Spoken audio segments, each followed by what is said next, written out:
Hello everyone. तो आज हम लोग बहुत इंपॉर्टेंट टॉपिक पढ़ने वाले हैं, नंबर सिस्टम। इसका बहुत क्वेश्चन आपके बैंकिंग एग्जामिनेशन में आता है, चाहे एसबीआई पीओ हो या आईपीएस पीओ क्लर्क हो, आरआरबी पीओ क्लर्क हो, आरबीआई असिस्टेंट मेंस हो, किसी भी एग्जाम में नंबर सिस्टम का बहुत वेटेज का क्वेश्चन रहता है। बोथ इन प्री और मेंस। प्री में भी बहुत क्वेश्चन पूछा जाता है और आजकल मेंस में भी बहुत क्वेश्चन पूछे जाने लगा है। एसबीआई पीओ प्रीवियस जो मेंस हुआ था उसमें अच्छा खासा वेटेज पूछा गया था नंबर सिस्टम का। तो इसका जो है कॉन्सेप्ट बहुत इजी है, अगर आप समझोगे तो इजी टू स्कोर टॉपिक है। तो इसको आप जरूर एंड तक देखना, फ्रॉम स्टार्ट टू एंड। इसमें सबसे पहले मैं इंट्रोडक्शन करूंगा, नंबर सिस्टम क्या होता है। उसके बाद देखेंगे डिफरेंट टाइप्स ऑफ नंबर्स क्या होते हैं। फिर डिविजिबिलिटी टेस्ट वो देखेंगे, क्योंकि इसका भी कॉन्सेप्ट आपको जान लेना चाहिए। इसके बाद देखेंगे यूनिट प्लेस, किसी भी नंबर का यूनिट प्लेस हम लोग कैसे फाइंड करते हैं। अगर वो प्रोडक्ट हो या उस किसी का पावर हो तो हम लोग यूनिट प्लेस को कैसे फाइंड करते हैं। फिर हम लोग देखेंगे बेसिक नंबर थ्योरी और इम्पोर्टेंट फार्मूलाज। इम्पोर्टेंट फार्मूलाज जो है वो आप देख लेना अच्छे से, क्योंकि वो कभी कभी उस पर डायरेक्ट क्वेश्चन आ जाता है। इसके अलावा देखेंगे एलसीएम एंड एचसीएफ की, इसको कैसे हम लोग निकालते हैं और इस दोनों के बीच में रिलेशन क्या है। फिर हम लोग लास्ट में क्वेश्चन प्रैक्टिस करेंगे। जो भी लेटेस्ट न्यू पैटर्न क्वेश्चन है वो मैं आपको प्रैक्टिस कराने वाला हूँ। जो आपको previous year SBI PO mains में पूछा जा चुका है नंबर सिस्टम का क्वेश्चन, उसको भी आज मैं प्रैक्टिस कराने वाला हूँ। ठीक है, तो इसमें बहुत हाई लेवल क्वेश्चन भी प्रैक्टिस कराऊंगा इन द एंड। तो स्टार्ट में आप कॉन्सेप्ट को अच्छे से समझना, उसके बाद मैं इस पे बहुत क्वेश्चन, अच्छे अच्छे लेवल के क्वेश्चन सॉल्व करूंगा। तो आज आपको बहुत मजा आने वाला है। So let's get started. तो गाइस सबसे पहले स्टार्ट करते हैं, नंबर सिस्टम क्या होता है इसको समझते हैं।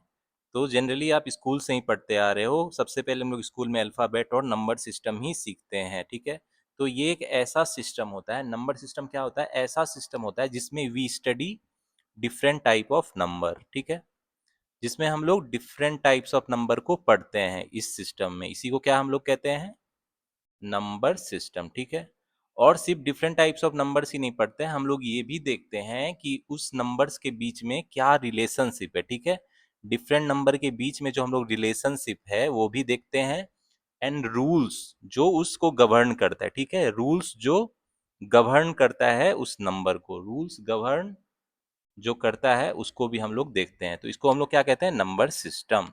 तो हमारे हिंदू अरेबिक सिस्टम में जो सिंबल्स यूज करते हैं नंबर को रिप्रेजेंट करने का, वो तो आपको पता है, 0, 1, 2, 3, 4, 5, 6, 7, 8 और 9। तो इसको क्या कहते हैं हम लोग, इसको कहते हैं digits.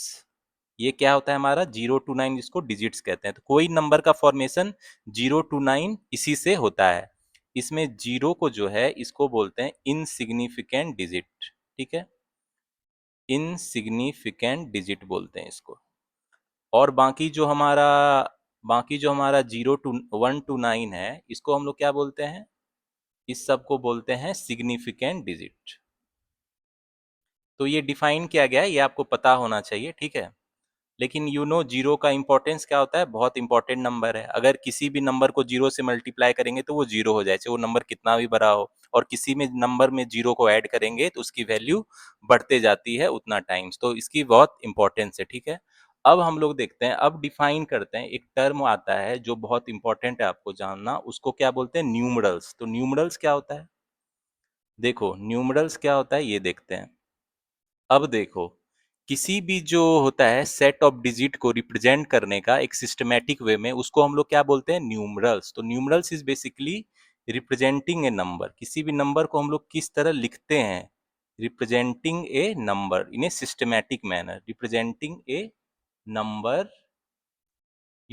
Bye a set of digits. A set of digits से जो हम लोग नंबर को रिप्रेजेंट करते हैं उसी को हम लोग क्या बोलते हैं, न्यूमरल्स बोलते हैं। ठीक है, तो जनरली आप लिखते हो जैसे 58, 679, या हम लोग लिखते हैं रोमन न्यूमरल लिखते हैं ये 5, या वर्ड में भी लिखते हैं 4। तो जनरली नंबर को आप किस तरह लिख रहे हो, देखो उसको हम लोग एक रिप्रेजेंट करने का तरीका है नंबर का, by a set of digits, उसको क्या कहते हैं, न्यूमरल। आपने ये भी पढ़ा होगा, ये भी आपको पता होना चाहिए, रोमन न्यूमरल्स में हम लोग नंबर्स को या डिजिट्स को कैसे रिप्रेजेंट करते हैं। तो आपको ये पता होगा, स्कूल लेवल में पढ़ चुके हैं आप। जैसे 1 को इसमें क्या लिखते हैं, ऐसे 1 लिखते हैं। 2 को कैसे लिखते हैं, 2। 3 को ऐसे लिखते हैं। 4 को कैसे लिखते हैं, ऐसे। 5 होता है ये ऐसे।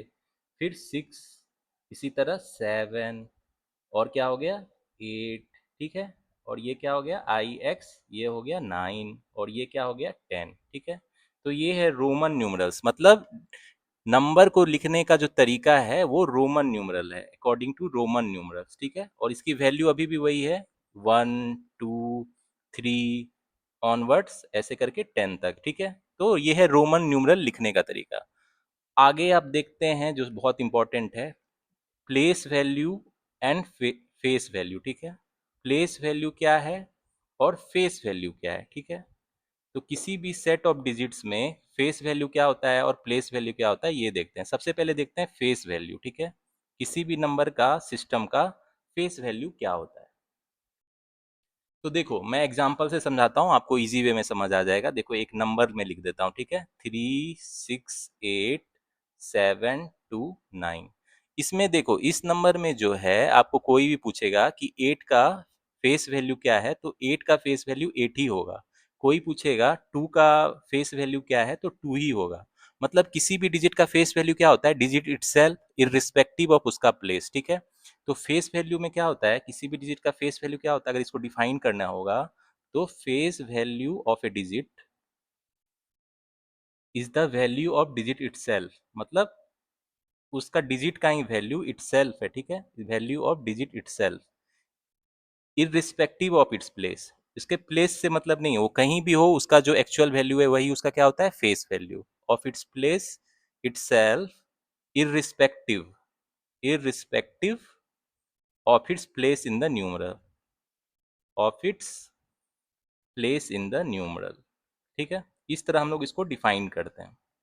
न्यूमरल मतलब फेस वैल्यू किसी भी डिजिट का क्या होता है, value of digit itself irrespective उसका प्लेस कहीं भी हो। जैसे यहाँ पे 8 का क्या हो जाएगा फेस वैल्यू 8, 2 का फेस वैल्यू क्या हो जाएगा 2, कहीं भी इसकी पोजीशन हो उसका फेस वैल्यू सेम रहेगा। ठीक है, तो बहुत ईजी है।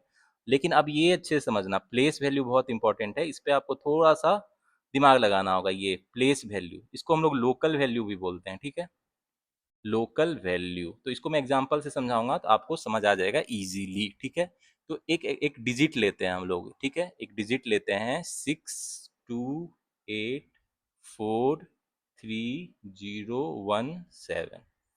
तो देखो आप ये सीखो, बहुत इंपॉर्टेंट है। इसमें जो ये 7 है इसको क्या बोलते हैं, यूनिट्स प्लेस बोलते हैं, ये यूनिट्स प्लेस है। ये 1 क्या है, 1 को क्या बोलते हैं, टेंस प्लेस। इसको आप पढ़ना सीखो। ठीक है, टेंस प्लेस बोलते हैं इसको। फिर हम लोग और आते हैं उसके आगे, देखते हैं वो क्या है। फिर इसको जो है जीरो को है, इसको क्या बोलते हैं, इसको बोलते हैं हंड्रेड प्लेस, हंड्रेड्स प्लेस। ठीक है, इस बार 3 जो है इसको क्या बोलते हैं, इसको बोलते हैं थाउजेंड्स प्लेस। ठीक है, तो इसको पढ़ना सीखो आप। अब ये 4 जो है इसको क्या बोलते हैं, 10,000 प्लेस। ठीक है, 10,000 प्लेस। तो क्वेश्चन में आपको कभी कभी ये इन्फॉर्मेशन दिया रहेगा, तो आपको पता होना चाहिए कि इसको आखिर कैसे लिखते हैं। अब ये 8 जो है इसको क्या बोलते हैं, इसको बोलते हैं लाख्स प्लेस, क्योंकि ये 1 लाख पे है। अब उसके बाद 2 को क्या बोलते हैं, 10 लाख्स प्लेस, ये 10 लाख्स प्लेस पे। ठीक है, फिर लास्ट में आते हैं 6, इसको क्या बोलते हैं, इसको बोलते हैं करोड्स प्लेस, मतलब ये करोड़ पे, इसके बाद करोड़ है। ठीक है, तो देखो इस तरीके से हम लोग फेस वैल्यू को क्या करते हैं, मतलब आपको समझना पड़ेगा कि कैसे लिखते हैं। Unit place, tens place, hundred place, thousand place, 10,000, lakh, 10 lakh, crore, इसी तरह ऑनवर्ड्स ये बढ़ते जाता है। ठीक है, अब देखो, अब ध्यान से समझना आप प्लेस वैल्यू कैसे निकालते हैं। अब इस नंबर को लिख लेते हैं हम 6 क्या है, 62843017, 62843017। ठीक है, यहाँ पे देखो 6 मेरा क्या है, करोड़ प्लेस पे है, और 2 क्या है मेरा, 10 लाख्स प्लेस पे है। ठीक है, इसको लिख लेते हैं इधर। 8 क्या है मेरा, लाख्स प्लेस पे है। 4 क्या है मेरा, 10,000 प्लेस पे है। ठीक है, 10,000 प्लेस पे है। और 3 क्या है मेरा, थाउजेंड्स प्लेस पे है। और जीरो क्या है मेरा, जीरो है हंड्रेड्स प्लेस पे। ठीक है, ये लिख लेते हैं। और 1 क्या है मेरा, टेंस प्लेस पे है। और 7 क्या है मेरा, यूनिट्स प्लेस पे है। ठीक है, तो अब फेस वैल्यू देखना कैसे निकालते हैं। फे place value of, place value या लोकल वैल्यू भी बोलते हैं, प्लेस वैल्यू ऑफ 6 क्या हो जाएगा। देखो ये करोड़ प्लेस पे है ना, तो 6 इंटू क्या हो जाएगा, 1 पे 7 जीरो, 1 करोड़ में कितने जीरो होते हैं, 7। ठीक है, 5 6 7, यानी 6 पे 1 2 3 4 5 6 7। तो 6 जो यहाँ पे है इसके बाद जो है करोड़ है, तो 6 करोड़ 6 का क्या हो जाएगा प्लेस वैल्यू या लोकल वैल्यू 6 इंटू 1 करोड़, ठीक है, यानी 6 करोड़ हो जाएगा। इसी तरह 2 का क्या हो जाएगा प्लेस वैल्यू, 2 का जो है प्लेस वैल्यू क्या हो जाएगा, ये 10 लाख प्लेस पे है ना, 10 लाख प्लेस पे, तो 2 इंटू 10 लाख यानी इस पे 6 जीरो हो जाएगा, ठीक है। तो इसको क्या लिख देंगे हम लोग, 2, उस पे कितना जीरो है 6 जीरो, ठीक है। इसी तरह फटाफट और का भी प्लेस वैल्यू निकाल लेंगे, 8 का प्लेस वैल्यू क्या हो जाएगा 8 इंटू 1 लाख, ठीक है, एक पे यानी 5 जीरो, तो ये कितना हो गया 8 पे 1 2 3 4 5, ठीक है। अब देखो 4 का प्लेस वैल्यू क्या हो जाएगा, ये 10,000 प्लेस पे है, तो 4 इंटू क्या करेंगे 10,000 कर देंगे, ठीक है। तो ये कितना हो गया 4 पे 4 जीरो हो गया, ठीक है। अब इसी तरह 3 का क्या हो जाएगा भाई प्लेस वैल्यू ऑफ 3, ये 1000 प्लेस पे है ना, तो 3 इंटू 1000 हो जाएगा, ठीक है। तो ये कितना हो गया 3 पे 1000 हो गया, ठीक है। अब इसी तरह जीरो का ध्यान से देखना, प्लेस वैल्यू ऑफ जीरो क्या हो जाएगा, जीरो इंटू ये 100 प्लेस पे है, तो यानी जीरो इंटू 100, तो ये तो जीरो ही हो जाएगा, ठीक है। इसी तरह 1 का क्या हो जाएगा प्लेस वैल्यू ऑफ 1 क्या हो जाएगा 1 इंटू ये 10 प्लेस पे, तो ये 10 हो जाएगा, ठीक है। और इसी तरह लास्ट में मेरा क्या बच गया 7, 7 का क्या हो जाएगा प्लेस वैल्यू या लोकल वैल्यू क्या हो जाएगा भाई 7 इंटू 1 हो जाएगा, यानी 7 हो जाएगा, ठीक है। तो प्लेस वैल्यू ऐसे निकालते हैं, उसके बाद जितना मतलब डिजिट है उतना जीरो लिख देते हैं 1 के बाद, और उसको क्या करते हैं, अब इस सबका सम क्या हो जाएगा 62843017, देखो यही नंबर है ना 62843017, यानी सबका सम क्या आ जाएगा, प्लेस वैल्यू करने के बाद जो सबका सम होगा वो ओरिजिनल डिजिट आना चाहिए, ठीक है। तो प्लेस वैल्यू को लिखना आप सीख लो, सिंपल वे में बताऊंगा, तो जितना प्लेस वैल्यू उसके बाद जितना भी जीरो है 1 का उतना से मल्टीप्लाई कर देंगे, तो वो क्या हो जाएगा उसका प्लेस वैल्यू उस नंबर सिस्टम में, ठीक है। तो फेस वैल्यू और प्लेस वैल्यू आपका क्लियर रहना चाहिए कॉन्सेप्ट, ठीक है, आगे वाले बहुत सारे क्वेश्चन में ये काम आएगा। तो गाइस अब आते हैं टाइप्स ऑफ नंबर्स, हमारे नंबर्स होते हैं कितने टाइप्स के होते हैं, और उसको आपको अच्छे से समझ लेना जरूरी है, क्योंकि क्वेश्चन में जब आपको बोला जाएगा कि ये इस टाइप का नंबर्स है तो आपको पता होना चाहिए, बाय नोमेनक्लेचर आपका उसको पता होना चाहिए। तो पहला जो नंबर है वो है नेचुरल नंबर, तो मेरा नेचुरल नंबर क्या होता है ये देखते हैं। तो नेचुरल नंबर्स को हम लोग एन से डिनोट करते हैं, ठीक है, एन से डिनोट करते हैं इसको। तो बेसिकली नेचुरल नंबर क्या है मेरा, जो भी हम लोग नंबर को काउंटिंग नंबर भी बोलते हैं, जो नेचुरल नंबर्स है काउंटिंग नंबर्स क्या है मेरा 1 2 3 से लेके जो जो नंबर है उसको हम लोग क्या बोलते हैं नेचुरल नंबर। तो नेचुरल नंबर का सेट क्या होता है 1 से स्टार्ट होता है, सबसे जो छोटा नेचुरल नंबर 1 है, और उसके बाद 2 3 इसी तरह आगे बढ़ते जाता है, तो इसको हम लोग क्या बोलते हैं नेचुरल नंबर्स, ठीक है। तो नेचुरल नंबर्स का जो क्या प्रॉपर्टी होता है भाई, देखो नेचुरल नंबर्स जो भी होता है ये सारा क्या होता है पॉजिटिव होता है, ठीक है, natural numbers is always positive, ठीक है, ये जरूरी है। और ये जो मेरा 1 है ये क्या है मेरा स्मॉलेस्ट नेचुरल नंबर है, ठीक है, ये मेरा क्या है स्मॉलेस्ट नेचुरल नंबर। तो क्वेश्चन में कभी कभी आपको दिया रहेगा कि डायरेक्ट नहीं बोलेगा, बोलेगा स्मॉलेस्ट नेचुरल नंबर दिया है, तो आपको समझ लेना होगा ये 1 है, ठीक है। तो this is the natural number. अब आते हैं दूसरा, होल नंबर्स क्या होता है, होल नंबर्स, ठीक है। तो होल नंबर्स को हम लोग डब्ल्यू से डिनोट करते हैं। तो बेसिकली क्या होता है कि जीरो, होल नंबर का जो सेट है वो जीरो से स्टार्ट होता है, 0 1 2 3 से लेके फिर आगे बढ़ते जाता है, ठीक है। तो बेसिकली बोला जाए तो ये सारा तो क्या है मेरा नेचुरल नंबर है, ठीक है, 1 से लेके आगे बढ़ते जाता है, ये क्या है मेरा नेचुरल नंबर है, ठीक है। यानी जीरो और नेचुरल नंबर को अगर ऐड कर दिया जाए तो उसको क्या बोलते हैं हम लोग होल नंबर्स, मतलब जीरो और नेचुरल नंबर को मिला देंगे तो क्या आ जाएगा मेरा होल नंबर्स, ठीक है। और स्मॉलेस्ट होल नंबर क्या है मेरा जीरो, जीरो हो जाएगा ना, स्मॉलेस्ट होल नंबर क्या है, स्मॉलेस्ट होल नंबर क्या है मेरा, कोई अगर क्वेश्चन में दिया रहेगा तो आपको तुरंत बोलना है zero is the smallest whole number, ठीक है। चलो अब आगे बढ़ते हैं, अब देखते हैं तीसरा इंटीजर्स, ये क्या होता है इंटीजर्स, इंटीजर्स को बेसिकली आई से डिनोट करते हैं, ठीक है। तो देखो इंटीजर्स क्या है, मेरा नंबर है आपका होल नंबर है, ठीक है, होल नंबर क्या था मेरा 0 1 2 3 करके ऐसे था, ठीक है, ये तो होल नंबर था। अब इसका जो है निगेटिव सेट भी होगा, नेचुरल नंबर जो ये मेरा नेचुरल नंबर है, तो इस नेचुरल नंबर का जो निगेटिव होगा उसको भी इसमें अगर काउंट करें, यानी -4, -3, -2, -1, ठीक है। तो इसको जो कंबाइन कर देंगे ये सबको, तो इसको हम लोग क्या बोलेंगे, इंटीजर्स। तो इंटीजर्स का सेट क्या होता है भाई, इंटीजर्स में एक तो होता है निगेटिव इंटीजर, इसको बोलते हैं -4, -3, -2, ये सब क्या है मेरा निगेटिव इंटीजर है, ठीक है। और इधर ये क्या है मेरा पॉजिटिव इंटीजर है, ये क्या है मेरा पॉजिटिव इंटीजर है, ठीक है। अब आप सोचोगे जीरो का क्या, देखो जीरो इज नाइदर पॉजिटिव और निगेटिव इंटीजर। जीरो जो है ये ना तो नाइदर पॉजिटिव इंटीजर है, ना तो ये पॉजिटिव इंटीजर है, नाइदर ये क्या है, zero is neither negative integer. मतलब जीरो का अपना यूनिक प्लेस है, मतलब ये पॉजिटिव और निगेटिव निगेटिव इंटीजर में नहीं आता है, इसका अपना प्लेस है, ठीक है। तो ये आप ध्यान रखना, निगेटिव इंटीजर क्या हो गया -4, -3, -2, -1। पॉजिटिव इंटीजर क्या हो गया 1 से स्टार्ट होगा, 1 2 3 4, ये पॉजिटिव चलेगा, तो ये पॉजिटिव इंटीजर, ये निगेटिव इंटीजर और जीरो को भी बीच में काउंट करेंगे, ये सब सेट होता है किसका, इंटीजर का, ठीक है। तो आप ये समझ लेना, ये बहुत इंपॉर्टेंट कॉन्सेप्ट है।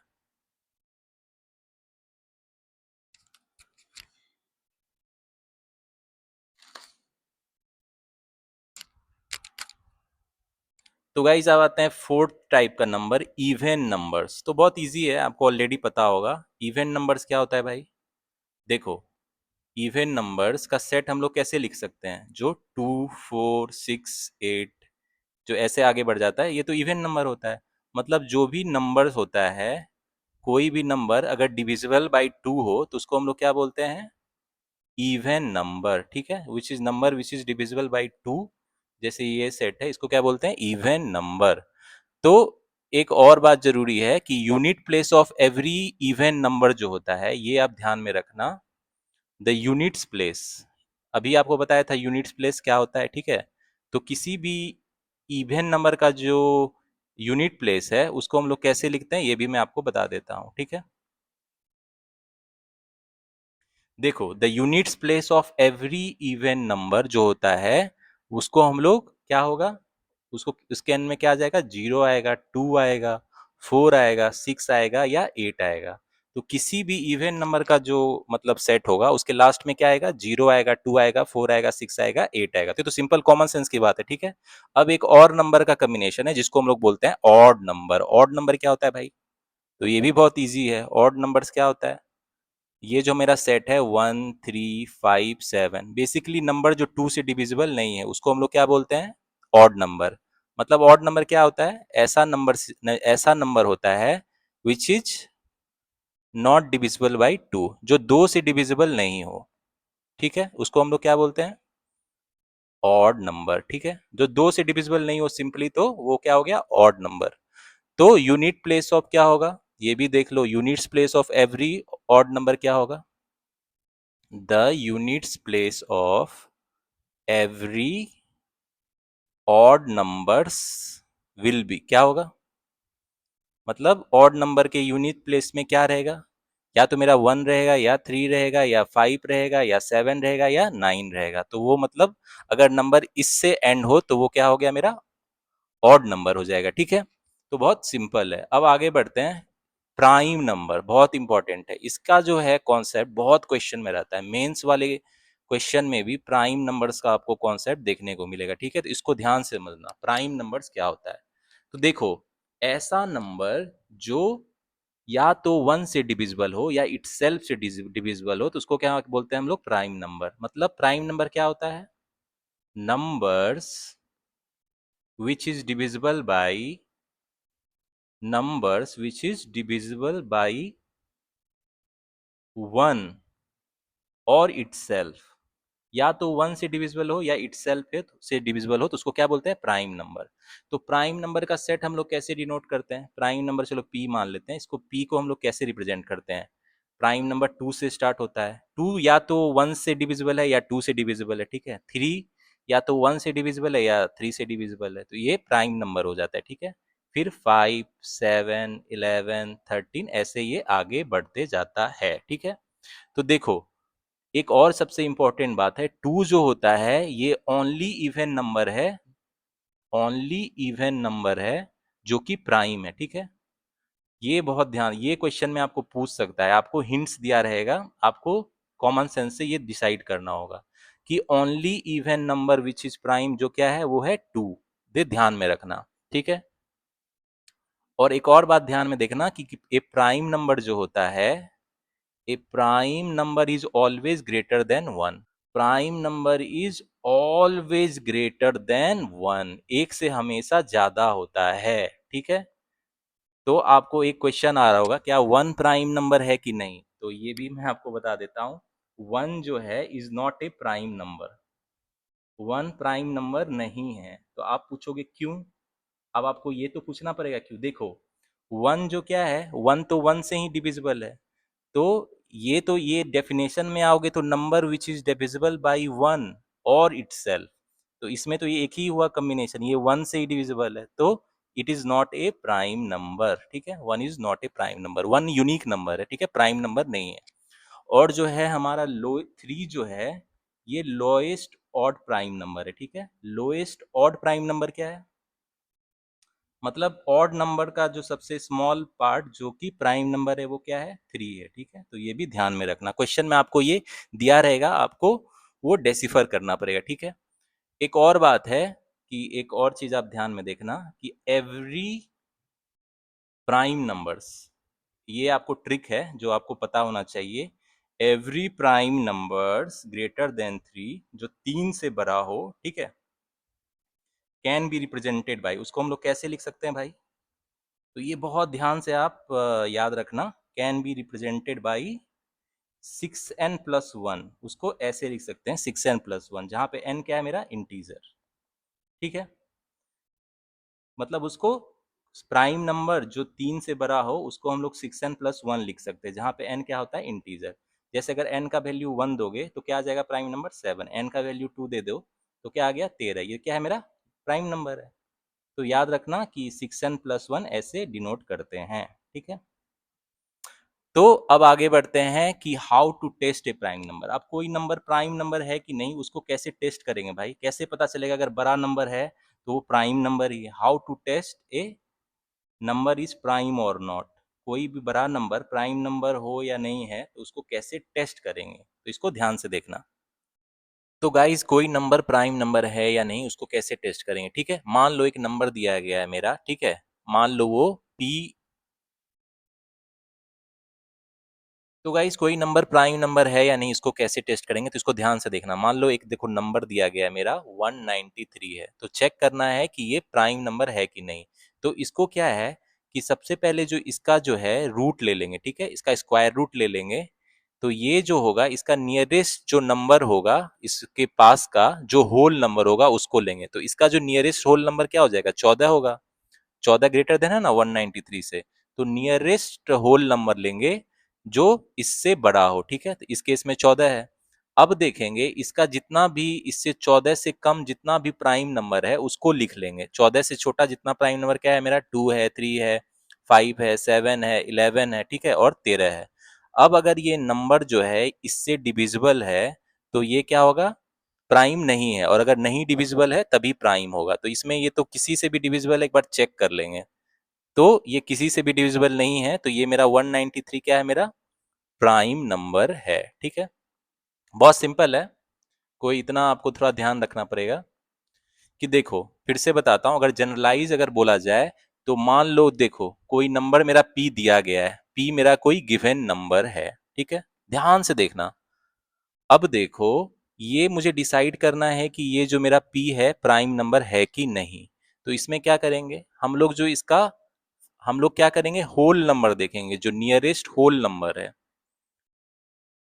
Nearest whole number x, such that वो जो होल नंबर है वो क्या हो, बड़ा हो, स्क्वायर रूट हो जो p का, ठीक है।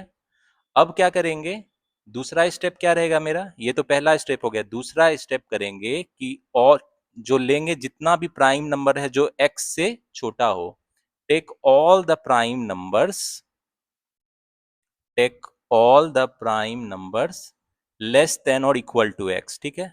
जो x के इक्वल हो या उससे छोटा हो, उस सबको ले लेंगे, ठीक है, इक्वल टू x।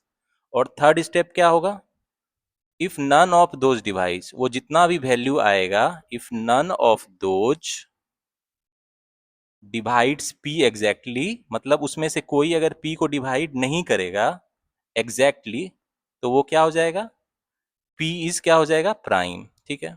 अदरवाइज अगर कोई भी उसमें से नंबर p से डिवाइड कर गया तो मेरा p क्या हो जाएगा, p इज नन प्राइम, ठीक है। मतलब फिर से समझना, देखो एग्जाम्पल में 193 था तो इसका स्क्वायर रूट लिए, इसका नियरेस्ट होल नंबर जो इससे बड़ा है 14 है। अब 14 से छोटा या इसके बराबर प्राइम नंबर क्या है, 2 3 5 7 11 13। ये 193 इससे डिविजिबल है, किसी से भी नहीं है, तो 193 क्या है, मेरा प्राइम नंबर है। तो यही जनरलाइज फॉर्मूला है, पी कोई गिवन नंबर है, ठीक है, तो उसका नियरेस्ट होल नंबर खोज लेंगे जो उससे बड़ा हो, उसके बाद उसका जितना छोटा है उससे प्राइम नंबर उसको लिख लेंगे। अब उससे अगर वो डिविजिबल होगा नंबर तो वो क्या है, नन प्राइम, और नहीं डिविजिबल है तो क्या हो जाएगा, प्राइम।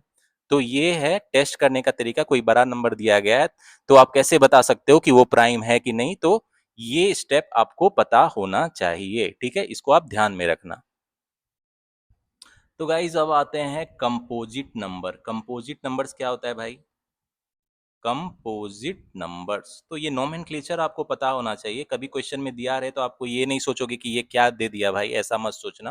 तो देखो कंपोजिट नंबर्स क्या होता है, बेसिकली जितना भी नॉन प्राइम नेचुरल नंबर्स है, मतलब प्राइम नंबर के अलावा जो भी नंबर नेचुरल नंबर होता है वही क्या होता है, कंपोजिट नंबर्स, ठीक है। तो जैसे अगर एग्जाम्पल की बात की जाए तो क्या हो जाएगा, फॉर एग्जाम्पल जैसे 4 है, ठीक है, 6 है, 8 है, 9 है, ऐसे देखो ये क्या है, 4 नन प्राइम है क्योंकि ये 1 से भी डिविजिबल है, 2 से भी डिविजिबल है, 4 से भी डिविजिबल है। और प्राइम क्या होता है, या तो 1 से डिविजिबल होता है या इटसेल्फ से होता है। तो जो भी नन प्राइम नंबर है, जो भी नन प्राइम नेचुरल नंबर है, मतलब उसको क्या बोलेंगे, कंपोजिट नंबर, ठीक है। अब देखो 1 जो है, 1 कंपोजिट नंबर नहीं है, ठीक है, तो ये ध्यान में रखना, 1 जो है, 1 इज नाइदर प्राइम, ना तो 1 प्राइम नंबर है, ना तो ये प्राइम नंबर के कैटेगरी में आता है, एंड नाइदर, ना तो ये कंपोजिट नंबर में आता है। तो 1 का बोला थोड़ा यूनिक प्रॉपर्टी है, ठीक है, कंपोजिट नंबर भी इसको नहीं बोलते हैं। तो 1 इज नाइदर प्राइम नर कंपोजिट, ठीक है, तो 1 यूनिक नंबर है, ये ध्यान में रखना।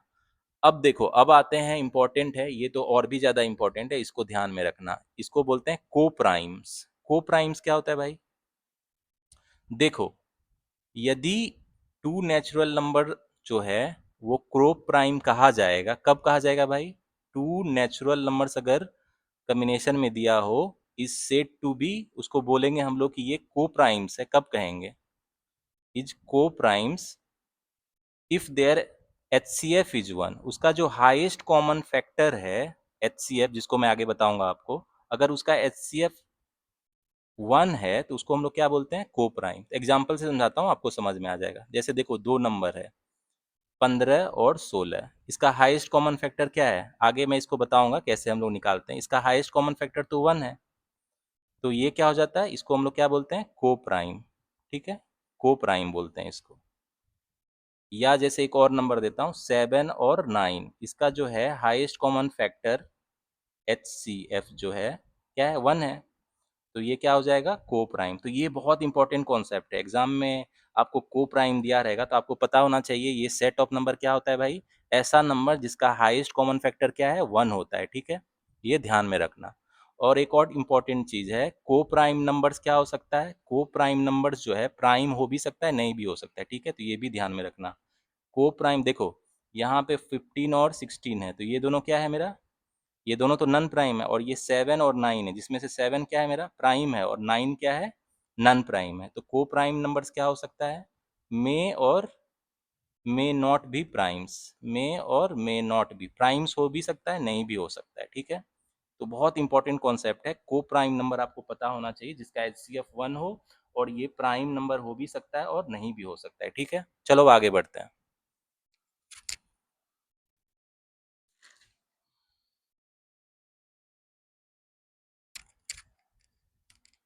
तो गाइज अब आते हैं रैशनल नंबर। रैशनल नंबर क्या होता है, रैशनल नंबर्स, ठीक है।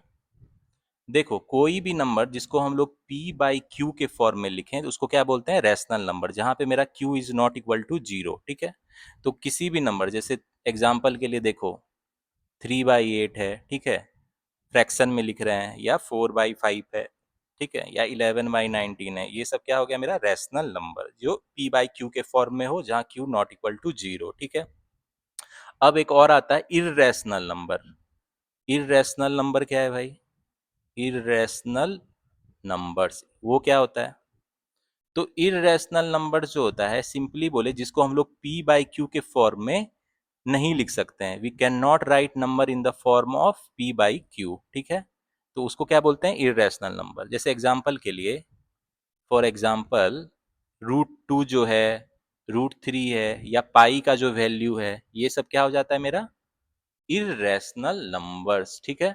तो बहुत सिंपल कॉन्सेप्ट है रैशनल और इर्रेशनल नंबर का। तो बेसिकली इर्रेशनल नंबर क्या होता है भाई, इर्रेशनल नंबर क्या होता है, ये नॉन पीरियोडिक होता है, मतलब नॉन पीरियोडिक होता है, infinite decimal fraction, non periodic infinite decimal fractions. इसका क्या मतलब हुआ, ये समझाता हूं आपको।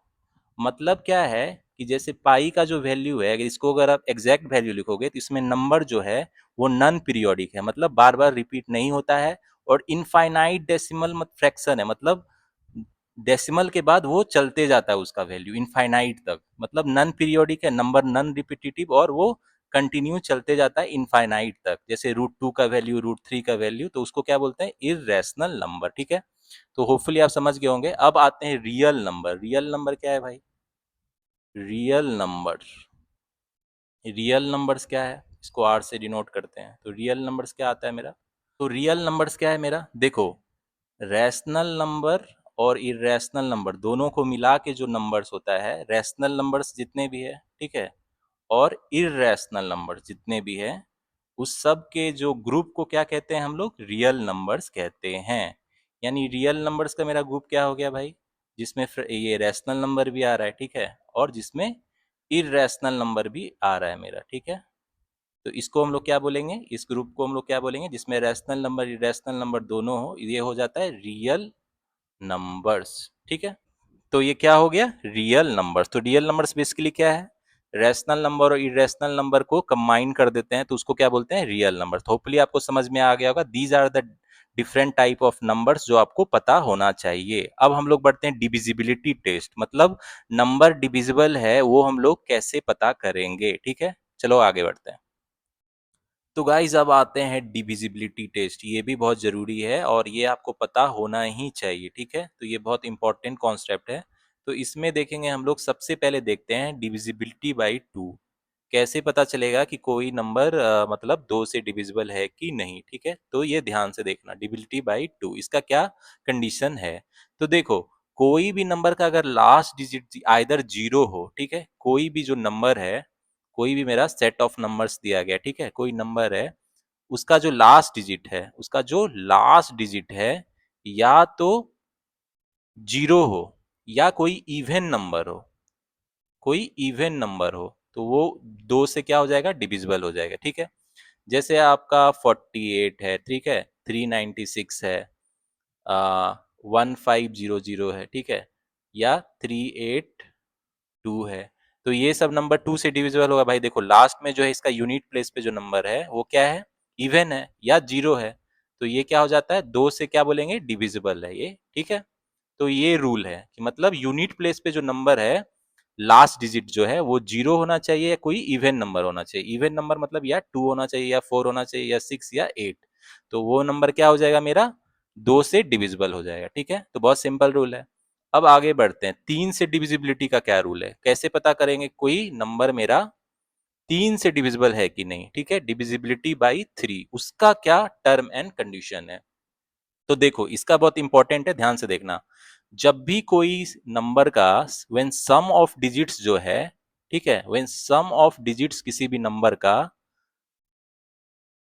3 से डिविजिबल हो, ठीक है, कोई भी जो सम ऑफ डिजिट है किसी नंबर का यदि 3 से डिविजिबल हो, ठीक है, तो वो मेरा नंबर क्या होगा, डिविजिबल 3 से होगा, ठीक है। एग्जाम्पल से समझाता हूं।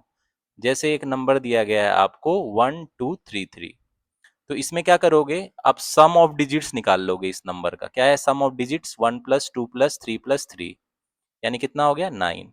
अब देखो ये 9 जो है मेरा, ये 3 से डिविजिबल है, 3 3 से 9, यानी ये नंबर क्या हो जाएगा मेरा, 3 से डिविजिबल होगा, ठीक है, डिविजिबल बाई 3। तो आपको कोई भी नंबर दिया रहेगा, क्या करोगे, उसका सम ऑफ डिजिट कर लोगे। अगर वो 3 से डिविजिबल हो तो वो मेरा क्या हो जाएगा, वो नंबर इटसेल्फ 3 से डिविजिबल होगा। तो इसमें सम कर देना, जितना भी डिजिट है सबका सम करके 3 से अगर डिविजिबल है तो वो नंबर मेरा डिविजिबल होगा 3 से, ठीक है, बहुत सिंपल है, ठीक है। एक और एग्जांपल आपको देखता हूँ, 1569 है, ठीक है, तो ये पता करना है 3 से डिविजिबल है कि नहीं, ठीक है। तो क्या करेंगे, इसके डिजिट का सम कर लेंगे। ये कितना आ जाएगा, 9 6 15 5 20 1 21, यानी ये आ गया 21। ये 3 से डिविजिबल है, हाँ 3 से कट रहा है, तो मतलब ये मेरा क्या होगा, 3 से डिविजिबल होगा, क्योंकि सम ऑफ डिजिट्स जो है वो 3 से डिविजिबल है, तो ये नंबर भी 3 से डिविजिबल होगा, तो ये ध्यान रखना। अब आते हैं डिविजिबिलिटी बाई 4। कैसे पता करेंगे कि कोई भी मेरी जो नंबर है कि वो 4 से डिविजिबल है कि नहीं, उसका रूल क्या है भाई।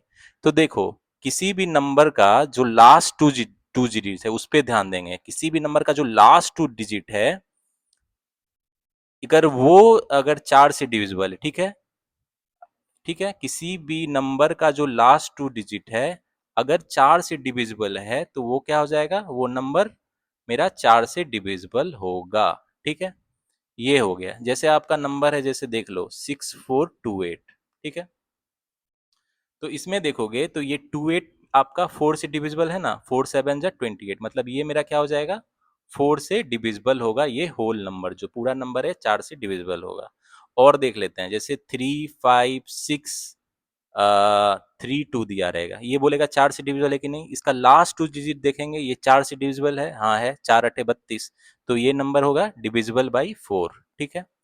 तो ये है, लास्ट टू डिजिट पे फोकस रखना, अगर वो 4 से डिविजिबल है तो वो नंबर क्या होगा, 4 से डिविजिबल होगा। लेकिन इसमें एक और आता है केस, अगर किसी भी नंबर उसका जो लास्ट टू नंबर है डिजिट का, लास्ट टू लास्ट टू और मोर जो है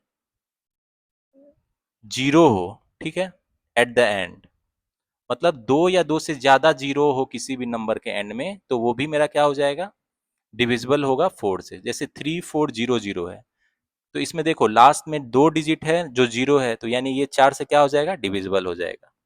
अब कोई नंबर है 890000, ये 4 से डिविजिबल है, देखो 3 जीरो है, तो ये भी क्या हो जाएगा, 4 से डिविजिबल हो जाएगा। मतलब अगर एंड में 2 जीरो रहे या उससे ज्यादा जीरो रहे तो वो भी मेरा क्या हो जाएगा, वो नंबर 4 से क्या हो जाएगा, डिविजिबल हो जाएगा, ठीक है। तो ये भी ध्यान में रखना आप। अब बढ़ते हैं आगे, 5 से डिविजिबिलिटी का क्या रूल है, डिविजिबिलिटी बाई कोई भी जो बड़ा नंबर है वो कैसे पता चलेंगे कि वो 5 से डिविजिबल है कि नहीं। तो देखना, किसी भी जो नंबर्स में, अगर किसी भी नंबर्स के एंड में जो है, ठीक है, नंबर्स हैविंग, किसी भी नंबर के एंड में या तो 0 रहे या 5 रहे एट द एंड, तो वो नंबर क्या हो जाएगा, 5 से डिविजिबल हो जाएगा, ठीक है। जैसे 5640, ये नंबर 5 से डिविजिबल है क्योंकि इसके लास्ट में जो डिजिट है ये 0 है, तो ये क्या हो जाएगा, 5 से डिविजिबल हो जाएगा, ठीक है, सिंपल रूल है। या कोई नंबर है, देखो 586395, बहुत बड़ा नंबर है, ये 5 से डिविजिबल है, देखो इसके लास्ट में जो नंबर है वो 5 है, इसीलिए ये नंबर क्या हो जाएगा, डिविजिबल बाई 5। तो किसी भी नंबर्स के अगर एंड में 0 या 5 हो तो वो नंबर क्या हो जाएगा, 5 से डिविजिबल हो जाएगा, ठीक है, बहुत सिंपल है। अब आगे बढ़ते हैं। तो गाइज अब आगे बढ़ते हैं, अब देखते हैं डिविजिबिलिटी बाई 6, ठीक है। तो कोई भी बड़ा नंबर दिया रहेगा, कैसे पता चलेगा कि वो 6 से डिविजिबल है कि नहीं। तो इसका सिंपल रूल है, देखो, अगर कोई भी नंबर जो है, कोई भी मेरा नंबर दिया गया है, वो 3 से डिविजिबल हो, 3 से डिविजिबल हो, ठीक है, और 2 से डिविजिबल हो, मतलब 3 से भी डिविजिबल हो और 2 से भी डिविजिबल हो, तो वो नंबर क्या हो जाएगा, 6 से डिविजिबल हो जाएगा, ठीक है। जैसे एक नंबर दिया गया है, मान लो 720 है, तो ये देखो 3 से डिविजिबल है, हाँ है, 3 से चला जाएगा, और ये 6 2 से डिविजिबल है, हाँ बिल्कुल है। तो 3 से डिविजिबल और 2 से डिविजिबल है, तो मतलब ये भी क्या हो जाएगा, 6 से भी ये डिविजिबल हो जाएगा, ठीक है। तो जैसे एक और एग्जांपल लेता हूँ, जैसे 390 है, ठीक है? तो ये देखेंगे, ये नंबर 2 से डिविजिबल है? हाँ है, क्योंकि इसके लास्ट में 0 है, ठीक है? क्या ये 3 से डिविजिबल है? 3 + 9 12 है, तो मतलब 3 से भी डिविजिबल है। 2 से भी डिविजिबल है, 3 से भी डिविजिबल है, ठीक है? तो ये मतलब क्या होगा? ये 6 से भी डिविजिबल होगा, ठीक है? तो बहुत सिंपल रूल है, आप ध्यान में रखना, ठीक है? अब आते हैं एक सबसे इम्पोर्टेंट है, जो इसको आपको थोड़ा ध्यान में रखना होगा। ये थोड़ा थोड़ा कॉम्प्लेक्स बोल सकते हैं, डिविजिबिलिटी बाई 7। तो इसको आपको ध्यान में रखना पड़ेगा। मैं मानता हूँ सारा इजी है, ये थोड़ा चैलेंज है। तो इसको मैं डायरेक्ट आपको एग्जांपल से समझाता हूँ। देखो, कोई भी मेरा नंबर है वो 7 से डिविजिबल है कि नहीं ये पता करना है, तो वो कैसे करेंगे?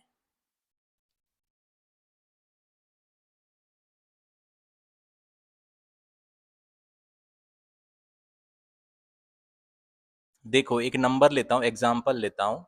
जैसे 343 है, ये मुझे पता करना है कि 7 से डिविजिबल है कि नहीं, ठीक है? तो इसमें क्या करेंगे हम लोग? इसमें जो लास्ट डिजिट है, लास्ट डिजिट मेरा क्या है? लास्ट डिजिट है, इसका 2 गुना कर देंगे, यानी 2 गुना 3 6 कर देंगे, ठीक है? और जो 6 कर देंगे, ठीक है? और जो बचा हुआ डिजिट है, बचा हुआ डिजिट क्या है? 34 है। 34 माइनस 6 कर देंगे, तो ये कितना आ गया? 28।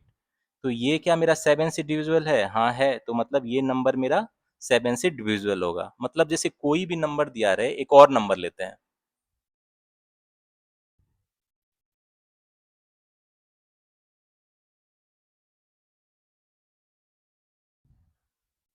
एक और नंबर लेते हैं, जैसे 385 है। ये आपको पता करना है कि 7 से डिविजिबल है कि नहीं। इसका रूल क्या है? जो यूनिट प्लेस पे लास्ट नंबर है, उसका 2 गुना कर देना आप, ठीक है? उसका ट्वाइस कर देना। तो ये 10 हो गया। उसके बाद जो बचा हुआ नंबर है, उसको उससे माइनस कर देना, 38 माइनस 10। तो अगर वो नंबर या तो 0 या ऐसा नंबर आए जो 7 से डिविजिबल हो, जैसे ये 7 से डिविजिबल है ना, 7 चौके 28, तो ये नंबर क्या होगा मेरा? 7 से डिविजिबल होगा। तो इसका रूल थोड़ा आपको मेमोराइज करना पड़ेगा, कि देखो इसीलिए मैंने एग्जांपल से बचाया है, लंबा चौड़ा मैंने स्टेटमेंट नहीं लिखा है। क्या करोगे? कोई भी लास्ट डिजिट है उसका 2 गुना कर दोगे, ठीक है? उसके बाद जो बचा हुआ नंबर है उससे माइनस कर दोगे। अगर वो बचा हुआ नंबर आएगा वो 7 से डिविजिबल होगा, तो वो टोटल नंबर 7 से डिविजिबल है, ठीक है? और एक और बात ध्यान में रखना उसमें, कि उसमें अगर जीरो भी आ जाए, मान लो डिफरेंस जीरो आ जाए, तो भी वो क्या हो जाएगा? 7 से डिविजिबल होगा, ठीक है? तो ये भी ध्यान में रखना। अब आते हैं आगे, डिविजिबिलिटी बाई 8। कोई नंबर कैसे पता चलेगा कि 8 से डिविजिबल है कि नहीं? उसका क्या रूल है, ठीक है? Divisibility by 8। तो इसका भी सिंपल रूल है। देखो, किसी भी नंबर का, कोई भी नंबर आपको दिया गया है, ठीक है? उसका जो लास्ट 3 डिजिट है, लास्ट 3 डिजिट अगर 8 से डिविजिबल हो, लास्ट 3 डिजिट अगर 8 से डिविजिबल हो, तो वो टोटल नंबर क्या होता है? 8 से डिविजिबल होता है, ठीक है? एक तो ये कंडीशन है। एक ये है कि अगर उस नंबर में मतलब कितना जीरो हो, लास्ट में उस नंबर के लास्ट में 3 या उससे ज्यादा जीरो हो, 3 और मोर जीरोज, तो वो नंबर क्या होता है मेरा? 8 से डिविजिबल होता है, ठीक है? एग्जाम्पल से समझाता हूँ, आपको समझ में आ जाएगा। देखो, एक नंबर दिया गया मेरा 22256। अब पता करना है ये 8, देखो लास्ट 3 डिजिट 256 है, तो अगर 8 से ये डिविजिबल है तो 8 या 24, 32 से कट जाएगा, हाँ है। तो ये टोटल नंबर मेरा क्या है? 8 से डिविजिबल होगा। तो 8 से डिविजिबिलिटी में क्या करना है मेरा भाई? लास्ट 3 डिजिट पे ध्यान देना। ये अगर 8 से डिविजिबल है तो टोटल नंबर 8 से डिविजिबल होगा, ठीक है? और देखो, अगर लास्ट में नंबर कोई 8, 3, 6 और 000 है, अगर तो ये 8 से डिविजिबल होगा। ये देखो यहाँ 3 जीरो है, तो मतलब ये क्या हो जाएगा? 8 से डिविजिबल होगा। अगर कोई नंबर है 3648, उस पे 4 जीरो है, तो ये 8 से डिविजिबल होगा। हाँ देखो, यहाँ 4 जीरो है।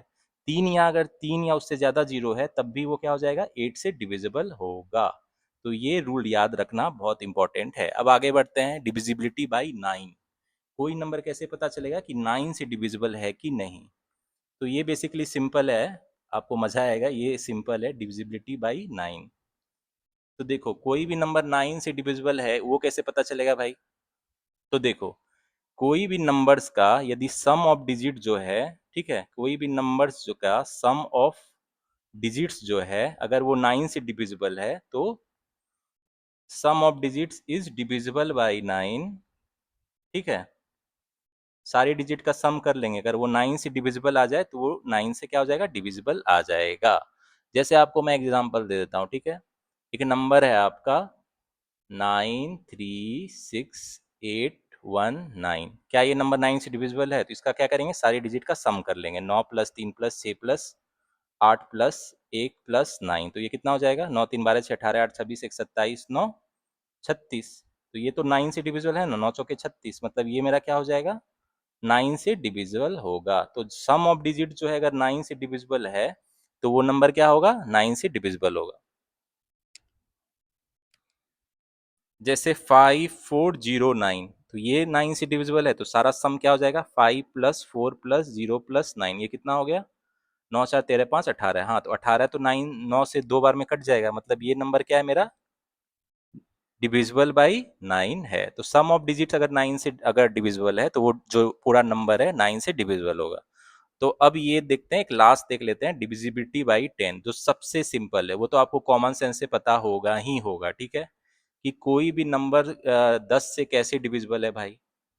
तो ये कैसे होता है, when A number ends with zero, कोई भी नंबर अगर जीरो से एंड होता है, व्हेन ए नंबर, किसी भी नंबर एंड्स विद जीरो, उसके एंड में जो जीरो होता है तो वो 10 से डिविजिबल होगा, सिंपल है। जैसे आपका क्या हो गया, 540, इसके एंड में जीरो है यानी ये 10 से डिविजिबल है। 27830, एंड में जीरो है तो ये 10 से डिविजिबल है। तो डिविजिबिलिटी बाई 10 सबसे इजी है, ठीक है। अगर किसी भी नंबर के एंड में जीरो हो तो वो 10 से डिविजिबल होगा। तो दिस इज द डिविजिटिव टेस्ट। और भी है लेकिन आपको कम से कम इतना पता होना चाहिए, बाकी आप कॉमन सेंस से कर सकते हो। होपफुली आपको समझ में आ गया होगा। अब आगे बढ़ते हैं। तो गाइज अब आते हैं unit place of an expression. किसी भी प्लेस का यूनिट्स प्लेस कैसे पता करें, ठीक है। Units place of an expression, तो ये बहुत ध्यान से देखना, बहुत सारे क्वेश्चन इस पे बेस होते हैं कि यूनिट प्लेस आपको पता रहता है, कभी पावर में दिया रहता है, कभी मल्टीप्लिकेशन में दिया रहता है, ठीक है। तो सबसे पहले हम लोग देखेंगे when number is given in the form of product, ठीक है, जब नंबर प्रोडक्ट के फॉर्म में हो। When number is given in the form of product, product या मल्टीपल में जब दिया रहे, प्रोडक्ट में दिया रहे, तब हम उसका यूनिट प्लेस कैसे पता करते हैं।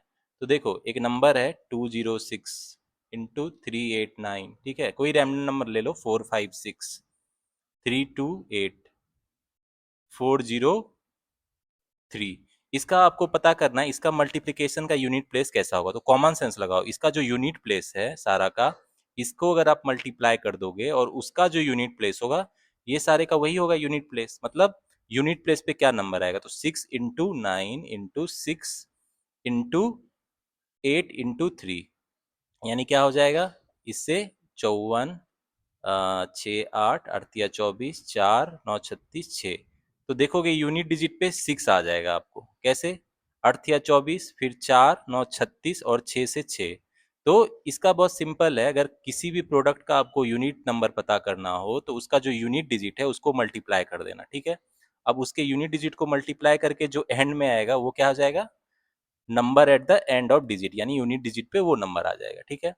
आपको एक और एग्जांपल देता हूँ, जैसे 235 56 89, इसका आपको पता करना है इस प्रोडक्ट का यूनिट डिजिट क्या होगा। तो इसका जो यूनिट प्लेस पे नंबर है 5 6 और 9, इसको मल्टीप्लाई कर दो तो ये कितना हो गया, 270 हो गया।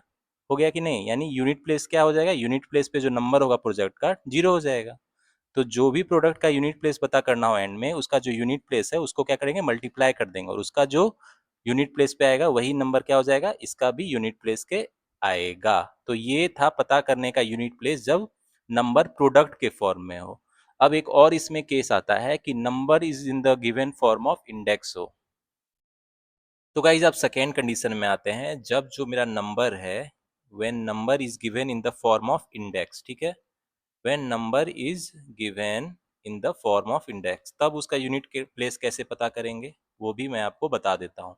तो इसका बेसिकली मतलब है, जैसे पावर दिया रहता है हमको बड़ा सा, कोई पावर दिया रहता है तो उसके बोलना होता है ना, जैसे कोई आपको मान लो 476 है, इसका पावर है 3248, इसको बताता है, किसका बताने के लिए कि इसके यूनिट प्लेस पे कौन सा नंबर आएगा। तो बेसिकली इसका कहने का यही मतलब है, जब number given in the form of index हो तो यूनिट प्लेस कैसा पता करते हैं ये देखना।